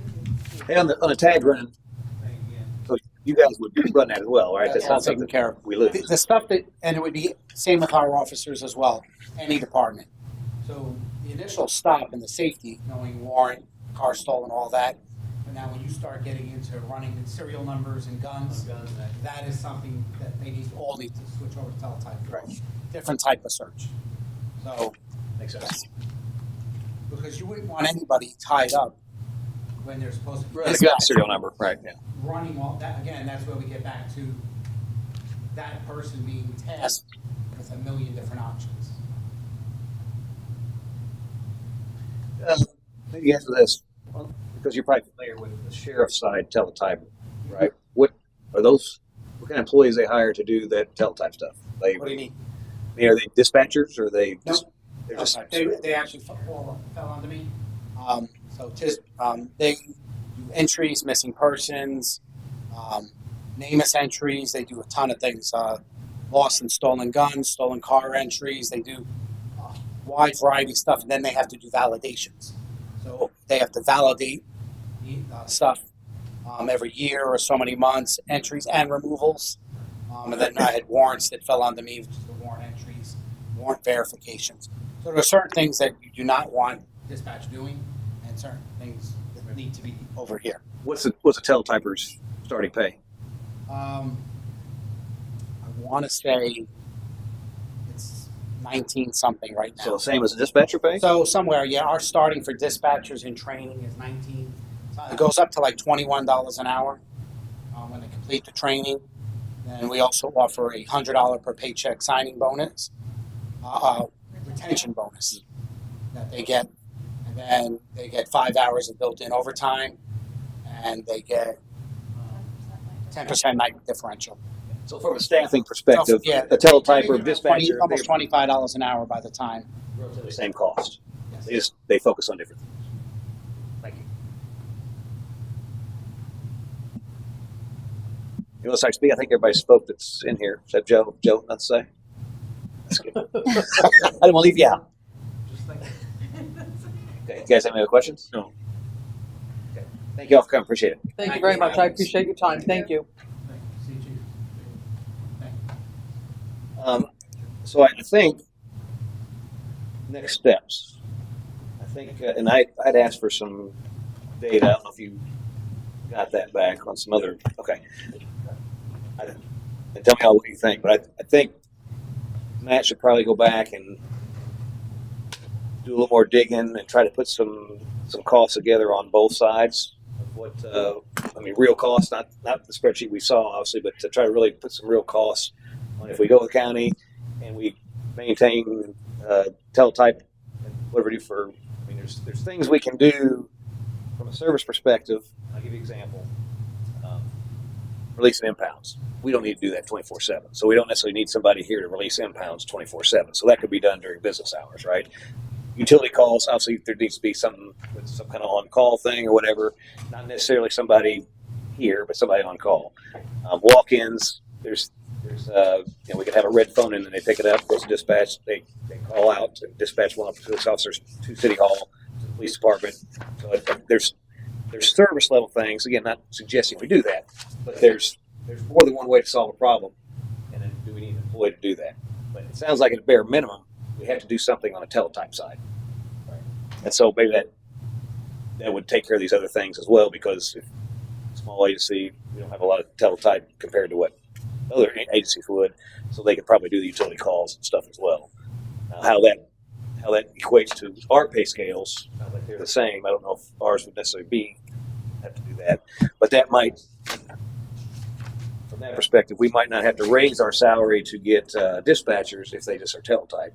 I don't know the answer to these, but I think the next step obviously is to kind of put some real numbers together so that we can compare apples to apples in our solutions, and then we can look at it objectively. I agree that that's the approach. The one question I had is, Chief, last time I don't remember the details. The teletype, there were like, you have a certain time frame, like I don't know. I remember you have to respond to something in 10 minutes and you have to respond to something in 30 minutes with the teletype, with warrants or ORI. Yeah, no, with the teletyping. Do you know what I'm talking about? I don't know. I have no idea what I'm talking about. I really don't. But It sounds like you do, man. Well, I remember them saying we have. You know me, I'm honest, right? Yeah. If nothing else, we have a certain time frame, and if we didn't have teletyping here, we didn't have dispatch here to meet those time frames, we are in severe potential to lose it. So what are those time frames and what are those functions? So what that is the when you run the teletype, or when you have the teletype, it's called the hot files. Entry of missing persons, entry of stolen firearms. We don't place. We said earlier, we don't maintain active warrants. We can, on occasion, and it's rare, enter a temporary wanted felon. That's done. It's a time window to it. It's done for a temporary basis, so that we can put a detainer on somebody until we can go get the warrant and have that warrant entered into the system that way. Anytime we enter any information or item or into a person into that system, that device, that teletype, has to be maintained 24/7. And in the event that somebody comes across that article, that stolen firearm or that missing person, there's two levels. Most of them are urgent nature, but occasionally it's routine. The urgent level is that we have to initiate a response back to that requesting agency, because they'll send us a confirmation request to confirm that is an active file. Okay. The dispatch will then literally go over to the cabinet, pull that file out, look at the hard copy, make sure that it is indeed a active file in the system, and then we have to respond back within that 10-minute time window. 10 minutes. Okay, Correct. That's right. Okay, I did hear 10 minutes. There is a 1 hour time limit. It was for routine inquiries. Typically, something like that would be if we recovered a firearm a week ago, or let's say we have a firearm that's in evidence, and we're going to administrative processing that, and we rerun it for whatever reason. Something like that, we would do a routine request for it, because there's no urgency at the moment to get that response back. However, the vast majority of hit confirmation requests that come in are marked urgent in nature, because most of the time, wherever that is, it could be in this state or another state, the officer is out with that person or that object and needs to make a response. And again, I'll use the firearm as an example. An officer in whatever locale stops a vehicle and there's a firearm in the car and it comes back as a stolen firearm. We need to be able to confirm that within that timely window, so that they can take action and either release the person or find other accommodations for them. Okay. So that's where those windows come from. Okay, so we do have there is a time sensitive aspect to person that is here 24/7. Correct. Okay. And if it's not within that time window and that requesting agency sends a second request, we're getting a phone call from FDLE. Why didn't you respond to the first request? If it gets to a third request, it goes national to FBI is the overall entity to do that, and then we can then get dinged, if you will, for not responding within a properly timely manner. All right. Thank you. In your discussions, again, maybe not here's the place to talk about it, but if you could think about it from the approach of a minimum viable product. And so when I say that, and let me ask you, Chief Bocastri, if we had one dispatcher in there per shift and they were fully trained police dispatcher, they were fully trained fire dispatcher, will that solve a good portion? I mean, obviously they can only do so much at once. I get that, but as a minimum viable product, is that something we could? That's the problem. That'll be fine for your every slow day. But I can't sit here and tell you that that's going to solve the problem, because it won't. Right. There has to be somebody else that can assume other responsibilities, that can take the TAC channel when I have an active incident. Like I said the other day, I'm trying to run a brush fire and the poor dispatcher is trying to answer public work calls, answer PD calls, run tag numbers, answer the brush fire call. Some of the police officers are giving brush fire information on a PD channel that she's telling me. So you can train them in FD, and that would be awesome. You know what I mean? Because at least now they understand FD operations a little more, but it's bigger than that. Yeah. So maybe the minimum viable product is fire dispatcher, police dispatcher. Well, I guess what I'm saying is, if it, like you said, for the lion's share of the time, one would do it, but we really need two. That's the problem here in the decision making process, right? We really need one dedicated to each, so we don't have those times, peak times, or whatever you want to call them. Whereas it might make more sense to move you all to county. And I want to see that as an option, which is different than this. What if we just put fire to county, keep police here? Obviously, there needs to be some investment there as well. So any amount of scenarios that you can conjugate that would make sense, that we could actually enhance and perform the service we need to provide, whether it's county, hybrid, here, whatever. Well, bottom line, it's not working the way it is. Right. And we all agree upon that. We need to come with a viable solution. And I don't really care what it is, but it needs to be something that's going to work for everybody in this city, right? And just looking and hearing these guys talk, I know that we ran some preliminary calculations on that. And the equipment cost is a moot point. We're going to need that either way, right? Mm-hmm. Right? The radios, that's kind of more or less kind of a moot issue. But the reality is, all these items that saying, hey, we still got to have 4 people, even though we moved to the county, I don't think that's a viable or realistic view. There are items, like the mayor indicated, we don't need 24-hour impound releases. There's ways that we can think through this and look at doing a better job. And if at the end of the day, and I'm just throwing this out there, if we do move to a county solution, it looks like it could potentially provide some enhanced services that we're not getting today, and it would cost us an awful lot to get those services if we had to replicate a fire and a law dispatcher in our center. What I do think needs to happen is, like you were indicating, maybe go back, relook at this, and massage these numbers a little bit, and try to come up with, hey, what's a good trade-off here? We're looking at pros and cons, pluses and minuses in this solution, and try to get to what's going to benefit this city the best. That's where I see this going. There's 2 issues. We can't seem to staff what we have. We've been lacking a full staff since December, right? We're in month 5, right? So what we've done is we've pulled police guys away from staffing or to staff that dispatch center so that you know, they're probably not the best person in that scenario either. You know, we're pulling them off something else.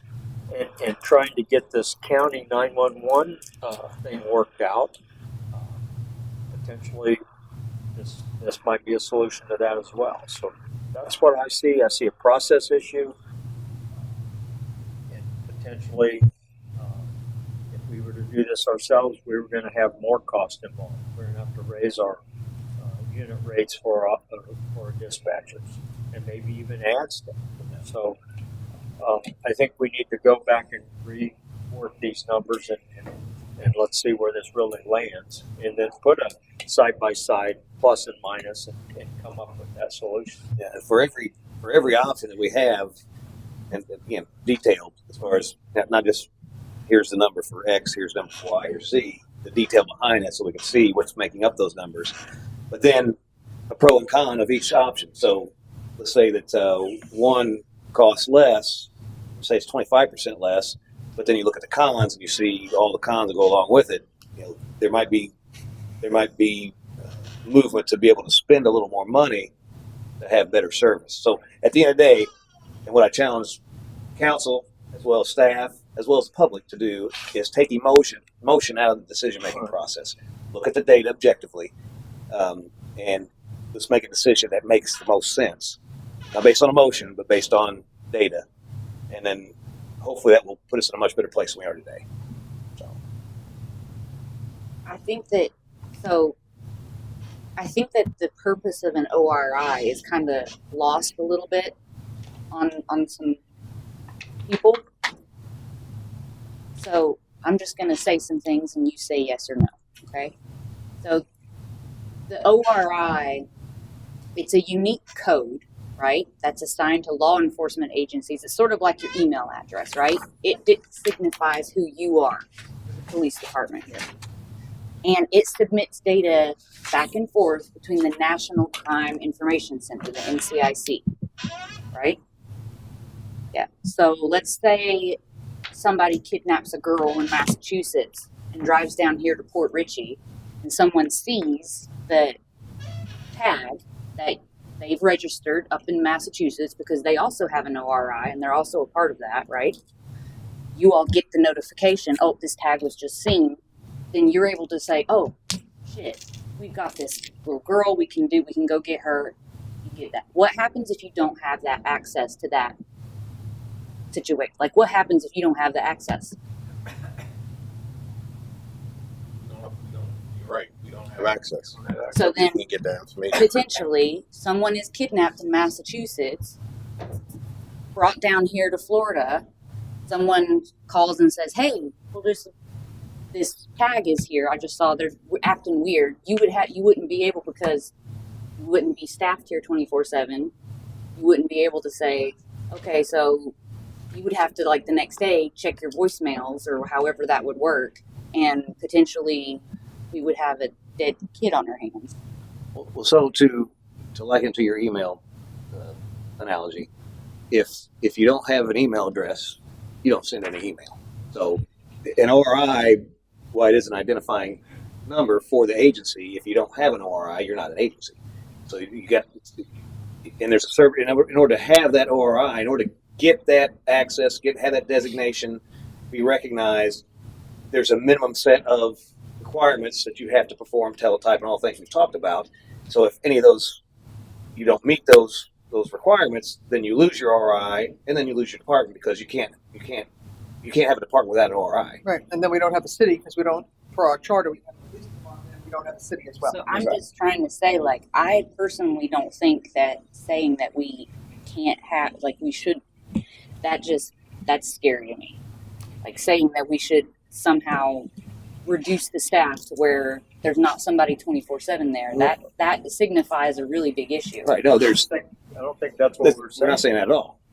We will maintain ORI, hands down.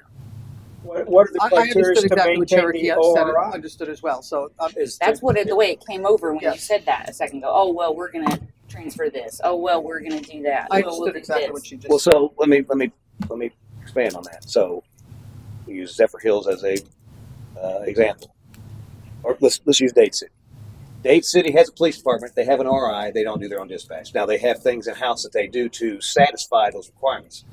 By no stretch of the imagination would our decision making involve something that would put our RI status in jeopardy.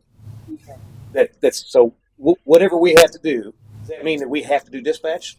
No, we'd be the only ones other than we'd be the only city of Pasco that's The going to way do. you said it, that made me. Yeah, no. So anything we give away,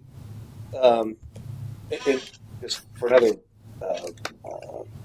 discussion, let's say there was a service provider that serviced teletype. Well, let's say we were able to give dispatch to the county, but company X does teletype services, and we can contract with them to handle our teletype, or we keep it in house. I mean, we have to look at all the service we have to provide, and do we need to provide all of them, or are we able to change them? Now, another example: if we don't do 24/7 impound release, does that affect our ORI? The impound release that won't affect the ORI. No. So we wouldn't need to do 24/7 impound release for ORI. So that's something that we could reduce. And again, am I interested as a city of staffing somebody to do impound releases 24/7? No. I mean, they can get it during business hours. I mean, I can't go to my bank and make a withdrawal of an ATM, but I can't see a teller other than business hours, right? I understand all that. It's just the way that you said that What a did I few say? minutes ago What did I say? about, well, we're going to find these different things that are going to, that we could reduce. And the leaning towards that, I felt like, was, No. let's not have somebody 24/7. No, I think by what we found out tonight, we have to have somebody here 24/7 for teletype at the bare minimum. And so that would be, or unless there's another option, which I don't know if there is, but if there's no other teletype service, we have to have somebody here 24/7 to do that. All in all, like Matt said, when she said that she takes the phone from also a management perspective, that was shocking to me. That I was like, wow. I mean, I get that that's I can't even imagine. I am not the type of person that would be able to do that. Not because I wouldn't be able to handle that. I would be crying like a baby every 2 seconds, But that was really shocking. So we got to find something. Yeah. So to clarify, in all the options that you provide us or whatever, they all will meet the ORI. Yeah, and we need to know what that criteria is. Yeah. So I apologize. Is it teletype? Is that the only thing that? So, if I may, the phrase the ORI is essentially the teletype. It's you Being can have able to run terminals of teletype, and the ORI is a derivative of that. There's one main alphanumeric number that identifies it. So for you to maintain your ORI, you have to maintain a teletype service. Right. The ORI and the teletype are almost one and the Similar, same. It's just the identifying number for Gotcha. our teletype system. Well, there's more things that you have to maintain besides your teletype. They have an ORI. And just to kind of elaborate on an example of what I believe you were getting at, beyond just the missing person example, it can also go into daily routine operations. A hypothetical that I have had in years past, we go to a natural death scene, nothing criminal, nothing of that nature. We find out that the person's next of kin is in Tupelo, Mississippi. Now, to make notification, we would typically send a law enforcement from that area to there. I call up Tupelo Police Department and say, yes, can you go out to this location? Many times, every once in a while you'll get it, they'll do it without it, but many times Tupelo is going to say, okay, yeah, no problem, send us a teletype. And we have to go in and send a special administrative message to that police department from our ORI to their ORI so that they know that we're a legitimate agency making that request, and it's not just somebody calling with a prank call or whatever. It's verifying the source of that request, and then they'll act upon that request from there. To use your missing persons scenario, not 100% on there, but yes, indeed, we could not run that person in the system to see if they are a missing person out of Michigan. We would not have that ability without the teletype feature. Questions? He's got one. Well, I don't want to make this meeting longer, but I want to understand what my assignment is here. Fix So, dispatch. Fix dispatch. Well, this is part of it. When you say that we're not going to risk our ROI, whatever we come back with. So obviously, the thing we're going to come back with is that we need someone there 24/7. Sounds like it, right? I mean, yeah, and that's so. When we look at these other things, so like 24/7, impound release. If we have that person there, then it doesn't. They could do that. Yeah, right. I mean, again, but if that could be a policy that we just change that. I mean, the chief can say, it doesn't make sense for our department to do that, and it's I wouldn't want to burden them with that, to be honest with you. Unless they just had. Right. But again, it's something that under certain circumstances that person could do if there's an emergent reason to do it. Sure. Right. And so that's the difficulty I have with this is that once you accept that there's an employee going to be there, that whole shift, whole day, these other things, it would make a lot of sense to start paring away those things. And let me give you another example that's not related to this, is that we have customers that come in, pay utility bills, right?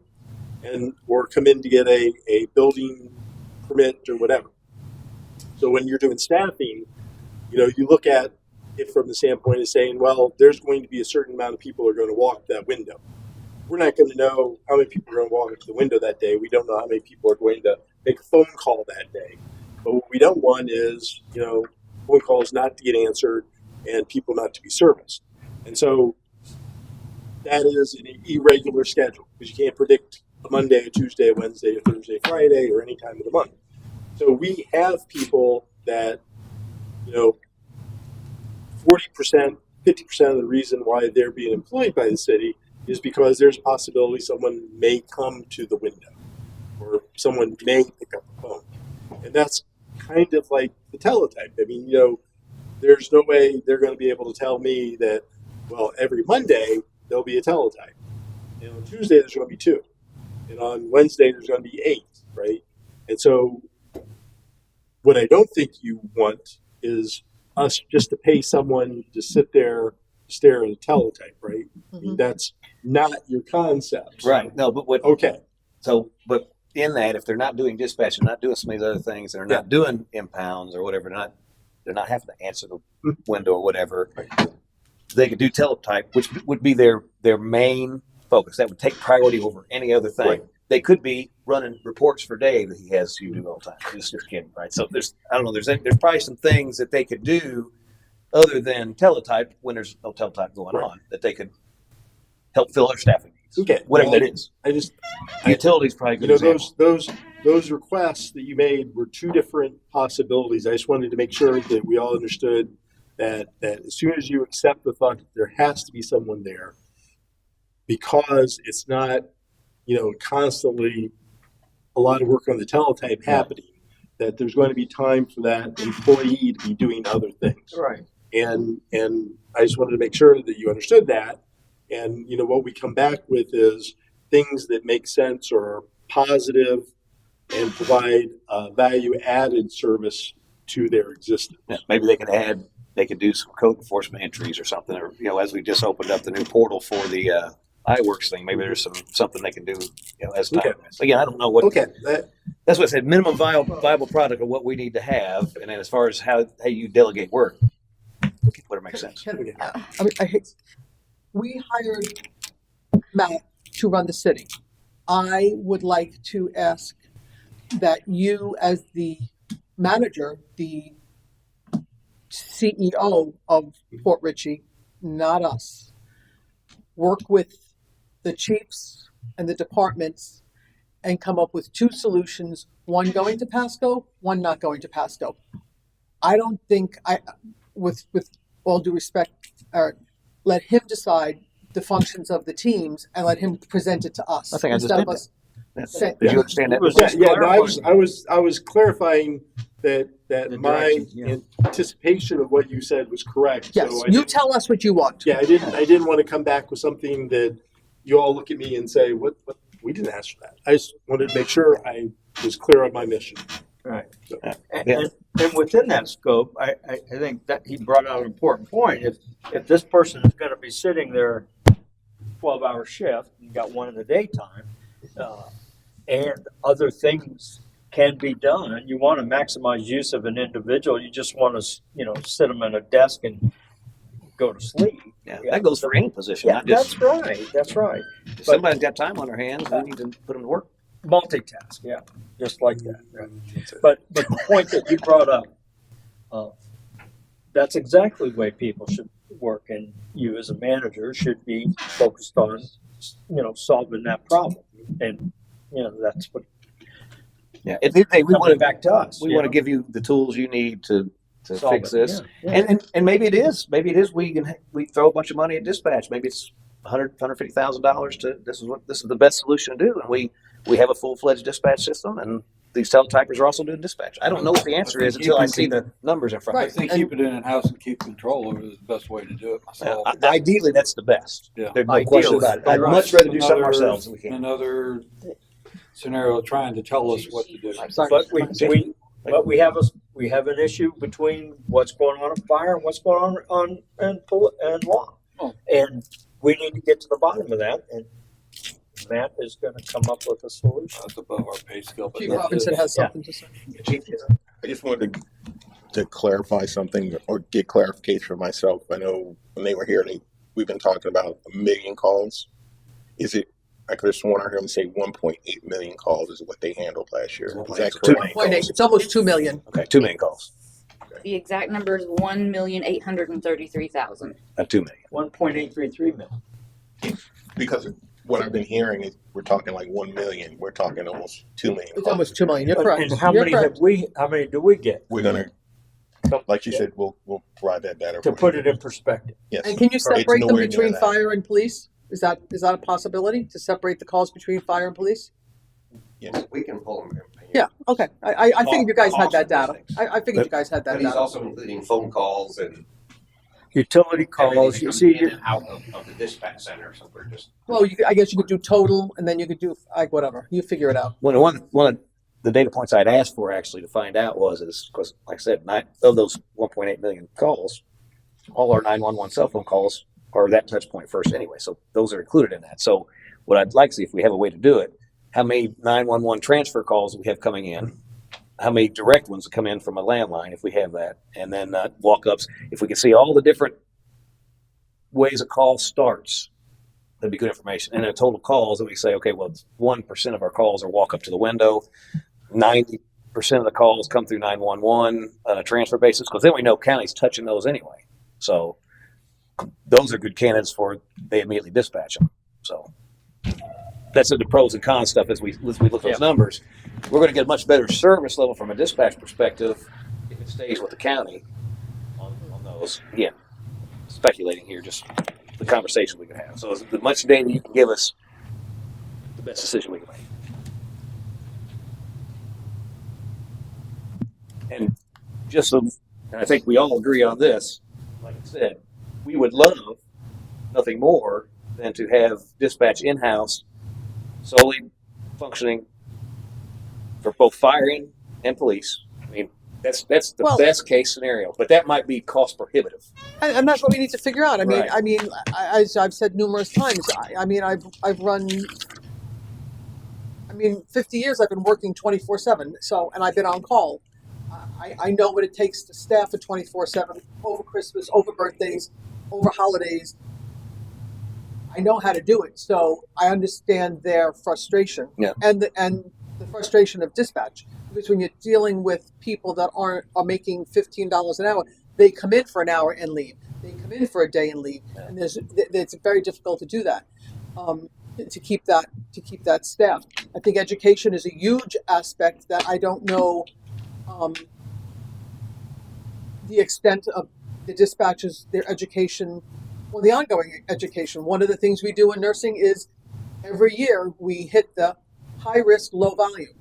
Your structure fires would be a perfect example of that. We don't do a lot of structure fires here, is what you've said. So that would be a high risk and a low volume. So that would be something that we would go over with the dispatchers on a yearly basis to make sure they know how to do that. Because chances are 3 of the dispatchers aren't going to ever get a structure fire, right? How many structure fires do we get a year? It's not their fault. It's not their fault. They're doing the best they can. So there are opportunities for Matt to come up with solutions to fix a whole bunch of stuff, whether we go to county or not go to county. It's brought a lot of things to light, and that's important. And I think we need to work through those, for sure. More importantly, this discussion has brought out these issues that now we're focused on. And potentially we're going to come up with a solution, right? That we can hopefully address these concerns. And when we go to spend that money, it's all laid out. We've done our due diligence. There should be nobody in the public that has any qualm with that because we've all aired it out. We've had a discussion here. And so I know this is above and beyond having these workshops, but I think they're incredibly valuable to have these discussions. So we don't have to worry about a council meeting lasting until midnight, 1 o'clock. We focus on one particular issue at this workshop. So I brought a pillow. You did. And you didn't have to use it, thank goodness. So can we get some ideas from different municipalities that have the problem with what they've done? West Hometown makes the like Dade City. You know, Dade City's been on it since 2013. Maybe we ought to have that discussion with their management. Well, there's a lot of municipalities that we can check on and see how it works for them. You know, I think we've got enough information now for at least give him marching orders to put together a couple of different plans for us to review, and then we give him options to go forward. So, if there's anything else that you think you need to pull together for another workshop, just obviously let us know. I was going to suggest that tomorrow everyone bring your calendars. Bring our what? Your calendar book. Schedule out over the next month. We're not going to talk about it. Well, I'm booked up for the next 6 months, so. So again, thank you all for your participation. Good discussion. Fantastic discussion. Lots of information. So, with that, looking for a motion. Motion to adjourn. Second. Motion second. All in favor, signify by saying aye. Aye. Opposed? Being adjourned.